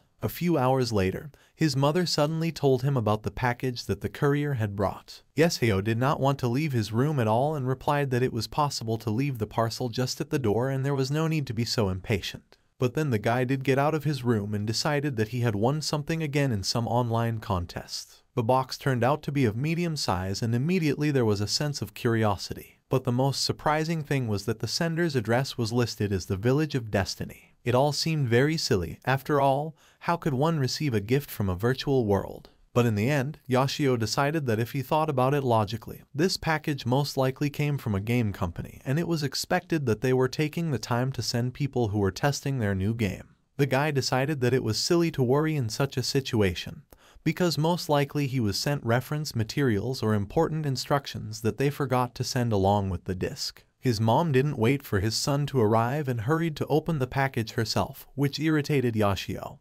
because there was a possibility that the package could be something obscene. But as it turned out, there was nothing bad in the parcel, but very strange fruit in the shape of a pear, but with a color like apples. Mom confessed that she had never seen anything like it before. Yashio was shocked to see the same fruit that the settlers brought as a gift to the god of fortune. Mom was pleased with the exotic fruits and suggested trying them during lunch. The boy agreed, but didn't understand how it could happen. Curiosity still took over and Yashio began to look at the strange fruit with interest, something like an apple, but with a citrus flavor. It wasn't artificial, and he remembered how much the settlers in the game enjoyed eating it. He couldn't help himself and took a bite. The taste was truly divine and he had never tasted anything like it in his life. The fruit gave great emotions, pleasing the guy's taste buds. Yashio decided that perhaps this is a clever advertising move of the creators of the game, who are trying to immerse the player in the virtual world. And the exotic fruit itself could be simply unfamiliar to the Japanese and brought from some distant country, so nothing is known about it.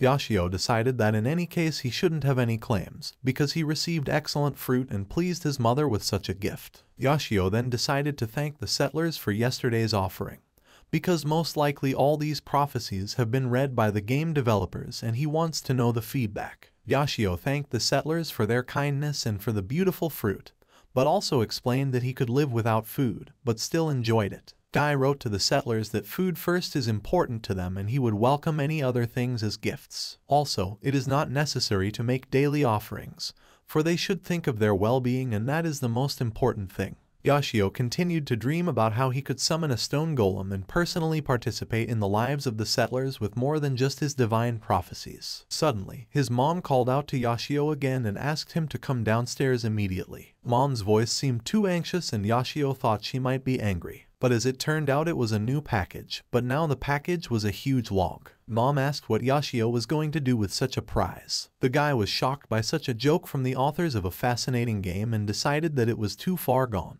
Yashio hurriedly dragged the heavy log away from the entrance to the house, but the boy was surprised at how heavy wood could be, for it was not so easy. His mother was outraged at such a silly package and demanded that he carry the log away immediately. But Yashio decided to drag the log into the garden and then figure out how to get rid of it. Mom nervously slammed the door to the house, but before that she said that with such a physical condition Yashio will not be able to drag the heavy log far away. The boy agreed, because really his home training was not enough for such heavy loads. After a while, however, Yashio was able to get the log out of the way. He remembered that he had written a prophecy that told the settlers to start their work by cutting down trees. Yashio hadn't paid much attention to it, but it seemed that Games and Roads had taken it too responsibly. Though this was all just a virtual game event and Yashio couldn't imagine a real log being sent home. And even if it was such a special preparation to improve the perception of the computer game, it was better to still contact the game company with a complaint. Yashio decided to call the game company first,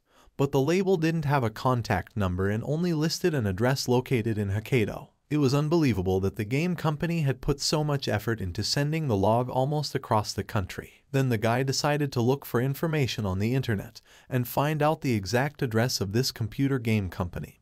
But absolutely no information could not be found. Then Yashio used an interactive map and found the building where the company was located. But the building was too small and it was suspicious, because in such a small room could not be a company that created games of such high quality. The guy decided that maybe the game was developed in another place, and this is just the legal address of the company. Everything was strange in this story, because it was not clear why an ordinary company producing computer games to be so secretive. Yashio realized that he did not have the money to afford a trip to Hokkaido, especially for this required courage, which was also lacking. But now the guy's main concern was the log that was lying in his garden, and he had to get rid of it as soon as possible, before his mother got angry again. The next day the courier called again and delivered another parcel, but now it was in a thermocontainer. Yashio was glad that this time it wasn't another log, but he still opened the box cautiously. As it turned out, it was a huge piece of fresh meat that the settlers had gotten during the hunt. Such a package caused a lot of emotion for Yashio, as he continued to believe that it was all a joke from the computer company. Yashio remembered the wild boar that had been killed by the monster, but he didn't expect the settlers to sacrifice a piece of meat to the god of destiny, and then have that piece of meat show up at his door in the form of a package from the creative programmers. Games he was an excellent hunter and was great at getting meat, so of course his little sister offered to thank the deity and give him a taste of a piece of fresh meat. After looking through the records, Yashio made sure of it and saw how Len made the offering. And now if you imagine everything as it was, this meat was in his kitchen. The boy went straight to the kitchen and once again tried to look in the box in silence. Mom was beginning to suspect something, for the recent fruit and then the strange log had made her think that Yashio did something questionable. But Yashio himself didn't know how to explain the whole situation. Yashio started telling his mother about different projects on the internet where they accept fresh ideas for the restoration of medieval villages, and one of his ideas was approved and taken for consideration. That's why he is now talking to settlers, and as a gift they send him local products from time to time. Mom was immediately happy, because she didn't really care what Yashio was doing. The main thing was that he had found something to do and now he started to communicate with people. Yashio didn't expect his mother to believe such nonsense, but he wasn't lying. After all, he really is sending prophecies to help the village establish a new life. Yashio then handed the box to his mother and explained that it was probably the meat of a wild boar that the settlers had hunted, and now she could make it into a delicious dinner for the family. Mom was confused, for she had no idea how to cook wild boar meat properly, but she promised to find out and find a good recipe. Yashio was a little worried at this point, though if the settlers ate this meat, it should be quite safe. Since then, almost every day, Yashio received a variety of packages from the Village of Destiny, which usually included different kinds of exotic fruits and monster meat. Most recently, the settlers had sent a strange glowing crystal that began to glow when touched. The settlers used a similar crystal as a lamp and apparently its charge was infinite. Yashio was curious about the inner workings of this crystal, as it seemed to him as if it had some sort of light bulb or glowing element inside. But the most annoying thing was that the parcels also came in the form of logs, and there were 3 of them in the garden. His mother was horrified by these parcels, and Yashio was even going to put them up for sale on the internet. In the end, at the sight of all these numerous offerings that were constantly being delivered to his house, the boy formed a hypothesis. Yashio hypothesized that perhaps in the Village of Destiny, as the settlement develops, especially valuable items are gradually sent to the player as offerings. If this hypothesis is correct, then perhaps this game is created for some rich people, and he is an ordinary guy from a very simple family. Perhaps he was chosen as a tester of the game by mistake. Also by mistake, perhaps he did not receive some additional instructions and does not know all the information about this game. In the meantime, Mom had prepared some roast meat for dinner that had been sent as a gift for Yashio, and it looked to be of good quality. Everyone was gathered at the dinner except the younger sister. It turned out to be very tasty and filling. Mother asked her son if he could ask the settlers to send more of those wonderful fruits. She had a feeling that she was feeling much better after eating the fruit, and perhaps it contained a lot of healthy vitamins. Yashio promised to take the opportunity to ask for more exotic fruits to be sent to him. His mother then told him how Sayuki had also appreciated the taste of the meat, and even asked for more during dinner. After finishing his portion, father admitted that this meat is definitely a delicacy, as it has a much more natural flavor than store-bought meat. This meat has a specific flavor that makes it seem like eating the best meat. It was the first time in a long time that Yashio had heard such long sentences from his father, because he usually limited himself to short sentences. This behavior of his father meant that he was really satisfied with the delicious meat. After dinner, Yashio went to the garden where huge logs were waiting for him. The guy decided to try to make a variety of wooden products, since he had a large amount of lumber. And if he himself will learn to make some items useful for life, why he will be able to teach it to the settlers. But sawing a huge log turned out to be much more difficult than Yashio had expected, and he quickly tired. Then his father came in unexpectedly and asked him what he was doing outdoors in the evening with a log. Yashio explained that it would be foolish not to use the wood he had sent, and then apologized to his father for using his tools. Without expressing any emotion, his father replied that he didn't mind at all. Yashio continued sawing the log, but he was having no luck at all and the saw kept getting stuck. The father decided to help his son and started sawing, and he was much better at it than Yashio. The boy admired his father's skill, because the log was sawed so fast as if it were plastic. His father explained to Yashio that the problem was that he was just holding the saw wrong. At the same time, he thought that his father might get angry if the neighbors heard the noise, because his father always tried to avoid embarrassment and conflicts with strangers. The father decided at that moment that despite everything that had happened over the years, they were still a family and Yashio would always be his son.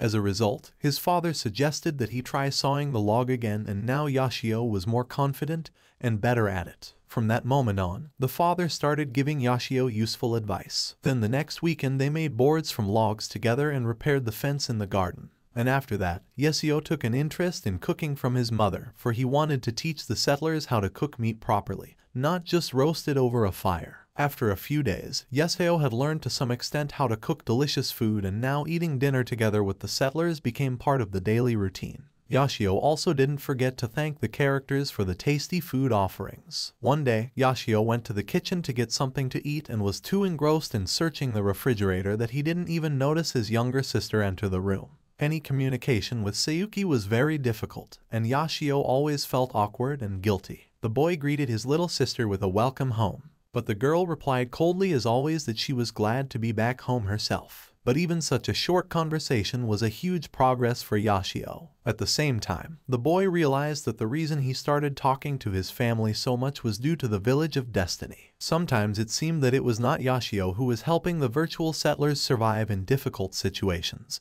but these characters who were helping him find meaning in his life and recover from years of depression. Meanwhile, the settlers were busy building a fence around their camp thanks to the previously cut trees. Len asked her older brother if he was sure that no monsters would jump over that fence. Games explained that even if monsters could jump over the fence, it would buy precious time and he and Millis could kill the monsters. The problem might be the large number of monsters, because if a large-scale attack came in, it would be just like last time in their previous settlement. But in any case, there is no need to worry for now, because they are far away from roads and other villages. Yashio thought that this fence made the settlers feel much calmer, as it really protected the area from unexpected attacks. Recently, however, the settlers began to behave very strangely. At first glance, it looked like they were living a peaceful and stable lifestyle. Although they shouldn't have any worries, everyone still looked a bit anxious, even though they tried to pretend to be calm. Even the characters' daily conversations sounded ridiculous and were kind of boring. At the same time, everyone expressed strange emotions when they looked at the wooden calendar. Yashio had decided that something special would happen on the marked day, and so the settlers worried as this mysterious date approached. Carol also didn't understand what was going on around her and started asking the adults why they were so gloomy. Yashio mentally praised the little girl for asking a great question, because it would help to find out the reason for the strange behavior. But Rhodys and Layla began to explain to their daughter that everything was actually fine and they loved each other as always, so there was nothing to worry about. But little Carol didn't believe her parents and explained that they tensed up and sighed every time they looked at the calendar. Rhodes praised the girl for being observant, then explained that they just didn't want to worry Carol and say serious things. Rhodys reminded his daughter that they had kept talking ever since they had arrived in the village. The main thing was not to leave the house on the last day of the month, and instead they needed to go to bed early. Carol remembered that her father had told her that they should never leave the village at all, and so she obeyed, because the adults' faces became very frightened and angry. Rhodys explained that it was for the protection of the children, because Carol herself should remember the purpose of the calendar in this world. Carol replied that each month one of the 7 gods was in charge of the world. As it turned out, there were many gods in this virtual world, and all of them were connected with different natural phenomena and elements. Yashio realized that this information about the worldview of the characters must be very important and decided to write it down.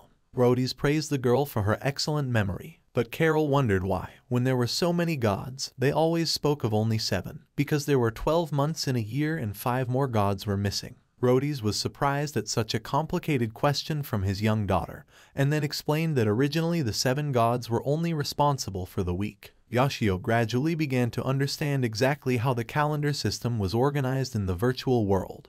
But there were still many questions. Apparently, the gods that alternated each day were the most revered gods in the world. These gods had many lesser gods at their command, and the god of fate who watches over the settlers is one of them. Yashio finally realized his role in the mythology of the virtual world, subordinate to one of the 7 senior gods. Gradually, the guy began to realize his true purpose for the characters in the game. As it turned out in the beginning, these 7 days could be repeated continuously, but eventually there were conflicts with other gods, and then began a large-scale divine battle for the distribution of influence. The first month was devastated by the icy winds, and then by the 120th day, the god of nature became supreme over the other gods. On the 182nd day, the god of water and the goddess of thunder came together in a fierce battle, and then on the 243rd day, the goddess of fire was seized with incredible rage. As a result, it took the gods 365 days to end the confrontation between them. Thus the faction of the gods that won the battle began to rule this world.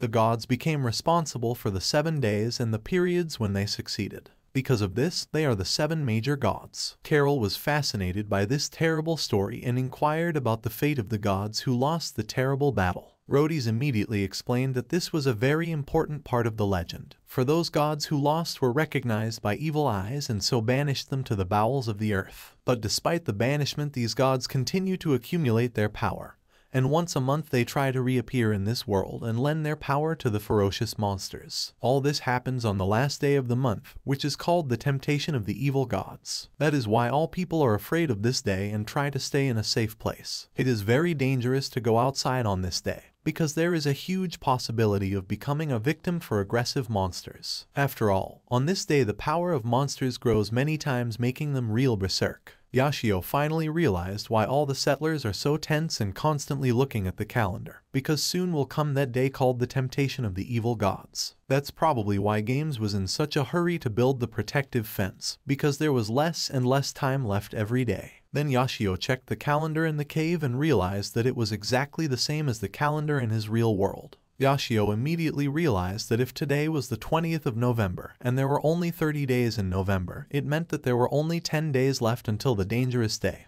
which was a very short time. Yashio decided that with the amount of fate points he had at the moment, it was unlikely that he could protect the settlers from a real threat. Then he noticed that Rhodys was not going to bed even though it was very late. He usually went to bed very early, but today something strange was happening to him. Layla started to worry about her husband and asked why he was not sleeping, because he would only harm his health and scare his little daughter. Rhodys confessed that he was too worried about the coming day of the temptation of the evil gods and was always thinking about that terrible day, because he was afraid. Rhodys kept remembering the past attack on their settlement, and thanks to a lucky chance they had managed to escape, while many people had died at the hands of the vile monsters. And now he was afraid of being in a similar situation again. Rhodys confessed his despair, as he was constantly worried about losing his loved ones and not being able to protect his family. Layla immediately tried to comfort her husband and advised him to hope for the best. Yashio decided to find out what had happened on the last day of the temptation of the evil gods, because he could only guess what had happened in the former settlement of these people. Most likely something terrible had happened if Rhodys was so frightened at the mention of those events. About 3 weeks ago, Carol was sleeping peacefully in her bed in her former home. When the little girl woke up, she decided to find her parents. But before doing so, Carol looked in the mirror as usual and marveled at her beauty. Carol found her mom and dad in the kitchen and greeted them joyfully. The parents reminded their daughter to wash her face before she ate breakfast, and the girl rushed off to do her mom and dad's errand. The cool well water was incredibly refreshing and Carol liked it very much. She had forgotten to bring a towel, but she remembered her hair, which needed to be tidied up. Len greeted the little girl and complimented her on her good manners. Carol loved talking to Len and especially her older brother. Len told of Games at the entrance to the village and guarding the settlement. Carol immediately rushed home where her parents were waiting for her. Layla heard Len's voice, but Carol didn't bother to tell her about meeting the girl, for she liked to talk to Games most of the time. Then Carol began to eat breakfast and did not think about anything. After breakfast, the girl thanked her parents for the food and promised to be back from her walk soon. Carol explained that she was going to visit her older brother Games. Layla tried to detain her daughter and reminded her of today, but the girl could no longer hear as she ran out of the house. Carol was a very energetic child and all the people around her noticed it. Carol found herself in the market street and immediately attracted the attention of vendors who began to treat her with fresh fruit. Some people asked where her parents were and the girl explained that they were probably still at home, and then ran on. Once at the city wall, she admired the height as usual and decided to look for Games as soon as possible. In a few minutes the girl was already hugging the man she considered her big brother. But Games reminded Carol that today she should not go outside. The guy said that today was a special day during which they are not one child does not go out. The girl looked around and agreed with Games because she really didn't meet any peers. But Carol still didn't want to go home and started asking Games who exactly built that high wall. Games told about a war that happened decades ago when this place was used as a fortress. But after the massive war, the place became a haven for ordinary people and peaceful settlers. Carol decided that these huge walls would protect all the inhabitants from any enemies. Games was visibly nervous, but still tried to keep himself in control while talking to the child. Just at that moment, Layla appeared and started to ask her daughter not to run away without permission. Carol tried to break free, but of course Layla was stronger. Games explained to his friends that the child and the woman were his neighbors and they were very kind people with whom he had a good relationship. Games still hoped that these nice people would be safe, since the city had been founded virtually no one had ever been able to get through those imposing walls. Layla apologized for her naughty daughter's behavior and promised to talk to her at home about manners. But Games asked not to scold Carol, apparently just a child who wanted to play. The girl promised to come back and talk to Games, but the guy didn't know if the moment would come,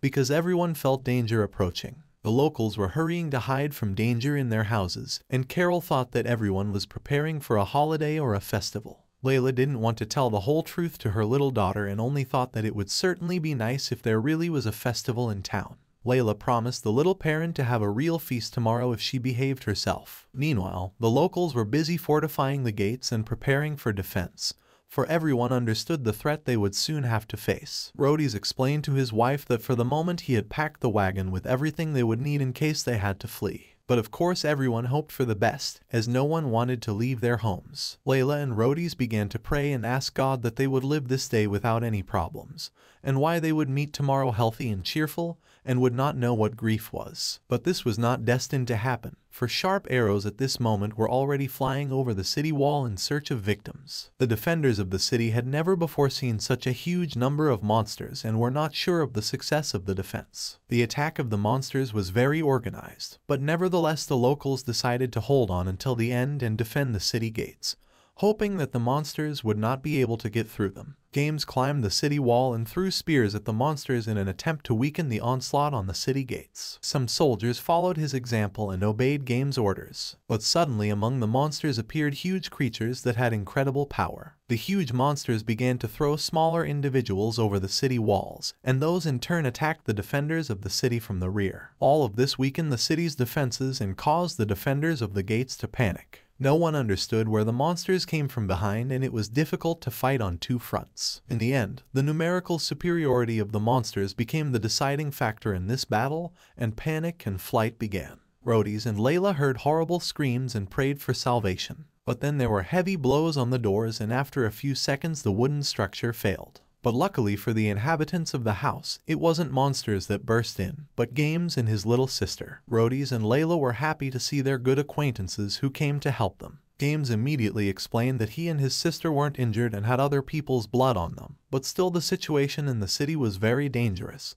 and they should try to escape. Rhodes tried to find out what was even going on and how the battle was going, while Len began to treat the minor cuts on her older brother. Games explained that the situation was deplorable, and the monsters had broken through the defenses, so the situation would soon be hopeless. After all, at the moment, mobs of monsters had broken through the gates and captured most of the city, and the bulk of the defenders were dead. Games regretted leaving the battlefield and suggested that they should organize an evacuation together, because if they didn't do it now, they wouldn't be able to escape from the blazing city. Games asked his friends to believe in his words, because the city was really lost and there was no other option but to escape. Rhodys suggested that they try to do so by van, in which he had already loaded several crates of supplies in advance. The refugees cautiously made their way out of the house and managed to reach the wagon without encountering any monsters along the way. But as soon as everyone was loaded onto the wagon, a few enemies appeared. Games ordered the others to start moving immediately and decided to deal with the monsters himself. Games was an experienced warrior and had excellent sword skills, so thanks to his qualities he destroyed the two ferocious enemies without much trouble. After his legitimate victory,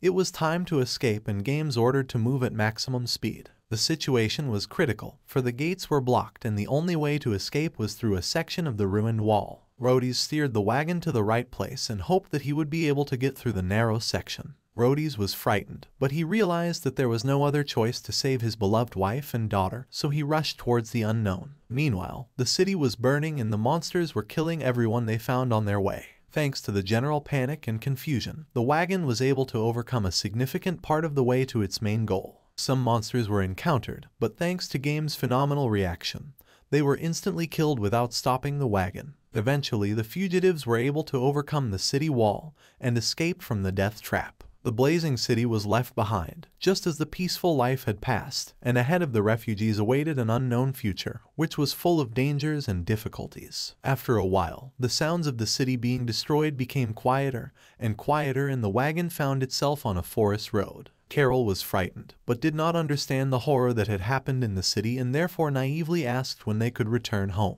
Layla did not deceive her daughter and explained that they would never go home again and now they would have many discoveries ahead of them, so they had to be strong and confident. Len was sure, as usual, that they had survived only because of divine protection, for it was the god of fate who had guided them to the right place and helped them get out of the city. Early in the morning, Yashio met again the familiar courier, who as usual brought the package and asked to leave a signature. It had become a tradition or a ritual that one gets used to, and the boy left his signature on the delivery sheet just like last time. Yashio watched Rhodys trying to master his spear skills, but Games looked at those tentative lunges and explained that he wouldn't even be able to hurt the monster that way. Rhodys would get tired very quickly during the training and Games eventually advised him not to do it, as combat is a very difficult thing to do. Games promised that he and Millis would be able to protect the entire settlement, but Rhodys should take care of the rear. Rhodys explained that he had hoped for his abilities, but now he realized that it would really be better for him to stay behind during the battle. Rhodys apologized for wasting his time. Yashio, watching the settlers, noticed how straightforward Games could be. After the failed training session, all the settlers gathered for breakfast. Then Layla announced that they were running out of fruit and asked Games to bring some if he found any during his patrol. Carol immediately wanted to go along with Games to help with the fruit picking. The girl reminded him that she had been practically unable to go outside since they had come to this cave and it depressed her greatly. But Rhodys reminded his daughter that when it was a dangerous day, the monsters became violent, and so she should not be outside so as not to put herself in mortal danger. But Carol, of course, was a naive child and decided that nothing would happen to her if Games was with her, and promised to pick a lot of delicious fruit. But Rhodys slammed his fist on the table and forbade his daughter to leave the house. Rhodys started shouting and demanded that Carol listen to her father and not argue, because he knows better what she should do. Everyone, of course, understood that he was right, but Carol was upset and offended. As a result, the little girl ran out from the table and screamed that she hated her father for his rudeness. Her parents tried to stop their daughter, but she ran off to her room to cry. Yashio watched the terrible emotional state of Rhodys, who could no longer control his emotions due to excitement and fear. The guy realized that in this situation, he could only calm the settlers down a bit with his prophecy. But unfortunately, this would not be the solution to all the problems. Thanks to the offerings of the settlers, the fate points were growing quite well, and in 3 days it was possible to activate the miracle and summon a group of hunters. Yashio wanted to use this opportunity, but he was still hesitant about it. He didn't know what would happen if the hunters turned out to be savages who would actually harm the settlers, and then all progress would be lost and the situation would be even worse. If this was just a game, then Yashio wouldn't have to worry about the consequences of his decisions, but now it was different, and the surest way to use the miracle was to summon a golem. Yashio could control the golem himself, and in this case, this stone creature would definitely not harm the settlers. And even if something unforeseen happened, he could easily adjust to the situation and provide help. The only problem was that it was unlikely that he would be able to gain the necessary number of fate points before the dangerous day came. Yashio thought about asking his parents for money to buy fate points, but that was a bad idea, because if his parents knew the real reason and realized that he would spend the money on the game, they would immediately kick him out of the house, because to them it would be delusional. It was also impossible to borrow money from his younger sister, because they practically did not communicate. The lad then decided to think about the possibility of selling the offerings he received from the settlers. Although all the food and the crystal looked too suspicious and hardly anyone would want to buy them, especially about selling would take too much time, and in the end the amount might not be enough for the right amount of fate points. Yashio felt trapped in a dead end and realized that the only solution to this problem was to find a part-time job. Of course, for ordinary people it was the easiest solution to get money. But Yashio had never worked before and didn't know what he could do to earn money. One day he went to an interview looking for a part-time job while he was going to university. But that day he was too nervous and couldn't get the position, although now he realizes that wasn't the only problem.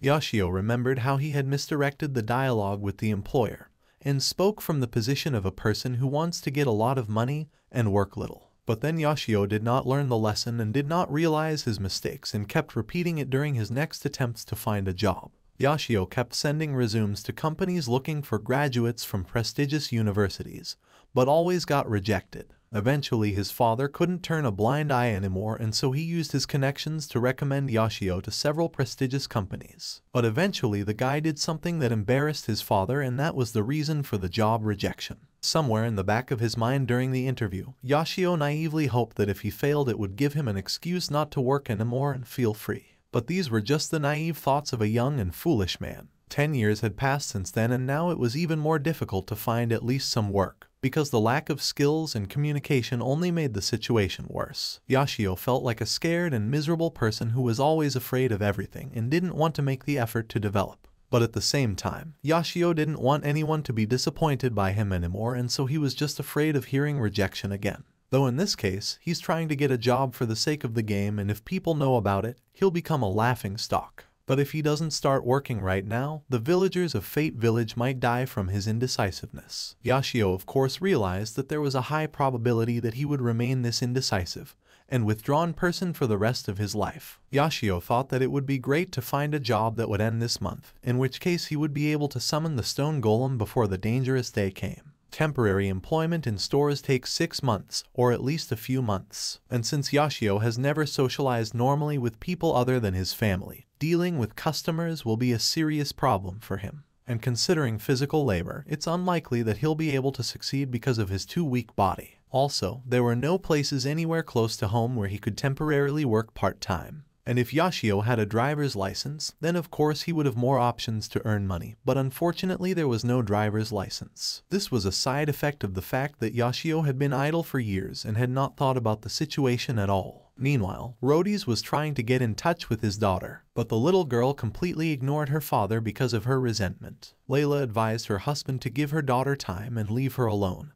and then Carol would calm down a bit and eventually listen to him. Yoshio eventually decided to become useful to everyone and remembered about the free magazines where they usually post job ads, because there you could find something interesting. He quickly packed up and went to the nearest store to find some magazines. When Yoshio returned home, you surprised Mom, who did not expect such an act at all. But then Mom noticed the job magazines and couldn't believe her luck, because she had no longer hoped to see her son looking for a job. Yoshio spent most of the day trying to find suitable job openings, and then in the evening he joined his family during dinner. Yoshio decided to even talk to his little sister, but as always it turned out to be ridiculous and stupid. The guy tried to strike up a conversation about Sayuki's job, but his younger sister's bewilderment ended the conversation very quickly. During the rest of the meal, the younger sister watched Yoshio carefully, for she had noticed a change in him, but she did not understand what it was. Then the girl asked her mother why there were such festive dishes during dinner, and if there was any reason to celebrate. The mother immediately spoke about how Yoshio was actively trying to find a job. This surprised the younger sister, as she couldn't believe that her older brother had gotten motivated in life. Yoshio explained that at the moment he urgently needed money, and so he was planning to find just some part-time work. His father praised his son for such an endeavor and explained that it didn't matter what his reason for looking for a job was. That's not what Yoshio expected to hear from his father, because he thought that his father was going to offer him a job on a permanent basis. His sister finally recognized that Yoshio had changed a lot lately and asked him if he had a girlfriend. But his mother laughed at that moment and called Yoshio too popular with girls because he hardly ever leaves the house. At dinner, Sayuki called him Big Brother for the first time in years, and it seemed like an incredible bonding experience. Then his father asked if this change in his son was due to the settlement that was sending all sorts of packages. Yoshio decided to tell the truth and explained that he was actually helping to rebuild the settlement, and that it would be wrong to just receive gifts from people. So he decided to repay the kindness with a small amount of money. This was the first time Sayuki had heard of any settlement, and she asked him to tell her more. But her mother reminded her that it was rude to talk all the time during the meal and promised to tell her daughter all the details after dinner. The next day, the father inquired about the progress of the job search. Yasuo told him about 3 potential job openings and his desire to call the employers tomorrow morning. The father then asked why Yasuo was trying to find a part-time job. The boy explained that the settlers would have a very important job at the end of the month, and that was why he could work anytime from now until the end of the month to get the money faster. His father was surprised, because Yasuo always lost all patience and said that he would do things tomorrow, but in fact he never showed responsibility and never finished anything. Yasuo realized this and of course knew that his father was right. The father then asked what other requirements Yasuo was looking for his job. He explained that he wanted to do his best, but he didn't think he could handle customer service because he didn't know how to communicate with people. So he will have to do a job that requires physical exertion. Yasuo explained that it doesn't mean that he doesn't think physical labor is serious, it's just the only suitable job he could find in his current situation. His father then explained that if Yasuo really had a lot of motivation, he could ask his friend to help with the case. Yasuo immediately recalled how he had let his father down in the past and failed to live up to expectations when he had helped him get a job. His father explained that it didn't matter how old Yasuo was now, because he would always be a child to him. Therefore, a child should not be ashamed when his father tries to help him. It doesn't mean that Yasuo will depend on his parents and become infantile. So if Yasuo really wants to achieve something, he should take advantage of any opportunities, even those that come from the family. After all, that is what it means to be an adult. At that moment, Yasuo saw Rhodys as his father. After all, little Carol was a very stubborn girl who was always trying to do everything on her own. And Rhodys was always explaining to her that he should help her, because she was his daughter. And now her father was trying to do the same towards him and asking him to accept his help. But still, Yasuo kept reminiscing about the past in which he had greatly upset his father. Yasuo listened to his father's words and apologized for the past and asked him to help him get a job and become a real adult. His father asked him to wait for a while and immediately started calling his friends. Yasuo realized that now he had no other choice, and even though he was not sure about the job and was worried, he couldn't let his father down again. In the meantime, his father had already arranged for a job and asked his son to put on some loose clothes. Yasuo immediately decided to wear sports clothes, and his father asked him to get ready in half an hour. The father also explained that there was nothing wrong with not having a resume, because he had made an appointment with a friend and he would take care of it. As he dressed in his tracksuit and looked at himself in the mirror, Yasuo was worried, because he couldn't believe that he would actually start working. He was afraid that he would disappoint his father again, and then it would be the biggest mistake of his life. But then Yasuo started kicking himself on his leg, trying to remember his former determination, for he must finally pull himself together and show courage. Meanwhile, Rhodys continued to worry and blame himself for hurting Carol. He decided to distract himself and wanted to help Layla with some chores. Layla thought for a moment and then explained to her husband that Carol had actually already taken care of all the chores and so everyone could rest for now. Layla explained that ever since they had settled in the cave, Carol had always taken the lead and helped her with all the chores. And their young daughter does absolutely everything to help those around her, and Carol is growing up very quickly. Then Layla noticed that Rhodys had left without even listening to her. Rhodys understood everything and tried to apologize to his daughter for his hurtful words. This time, the girl decided to listen to her dad. Carol admitted that all the people around her explained to her how much her daddy valued his daughter,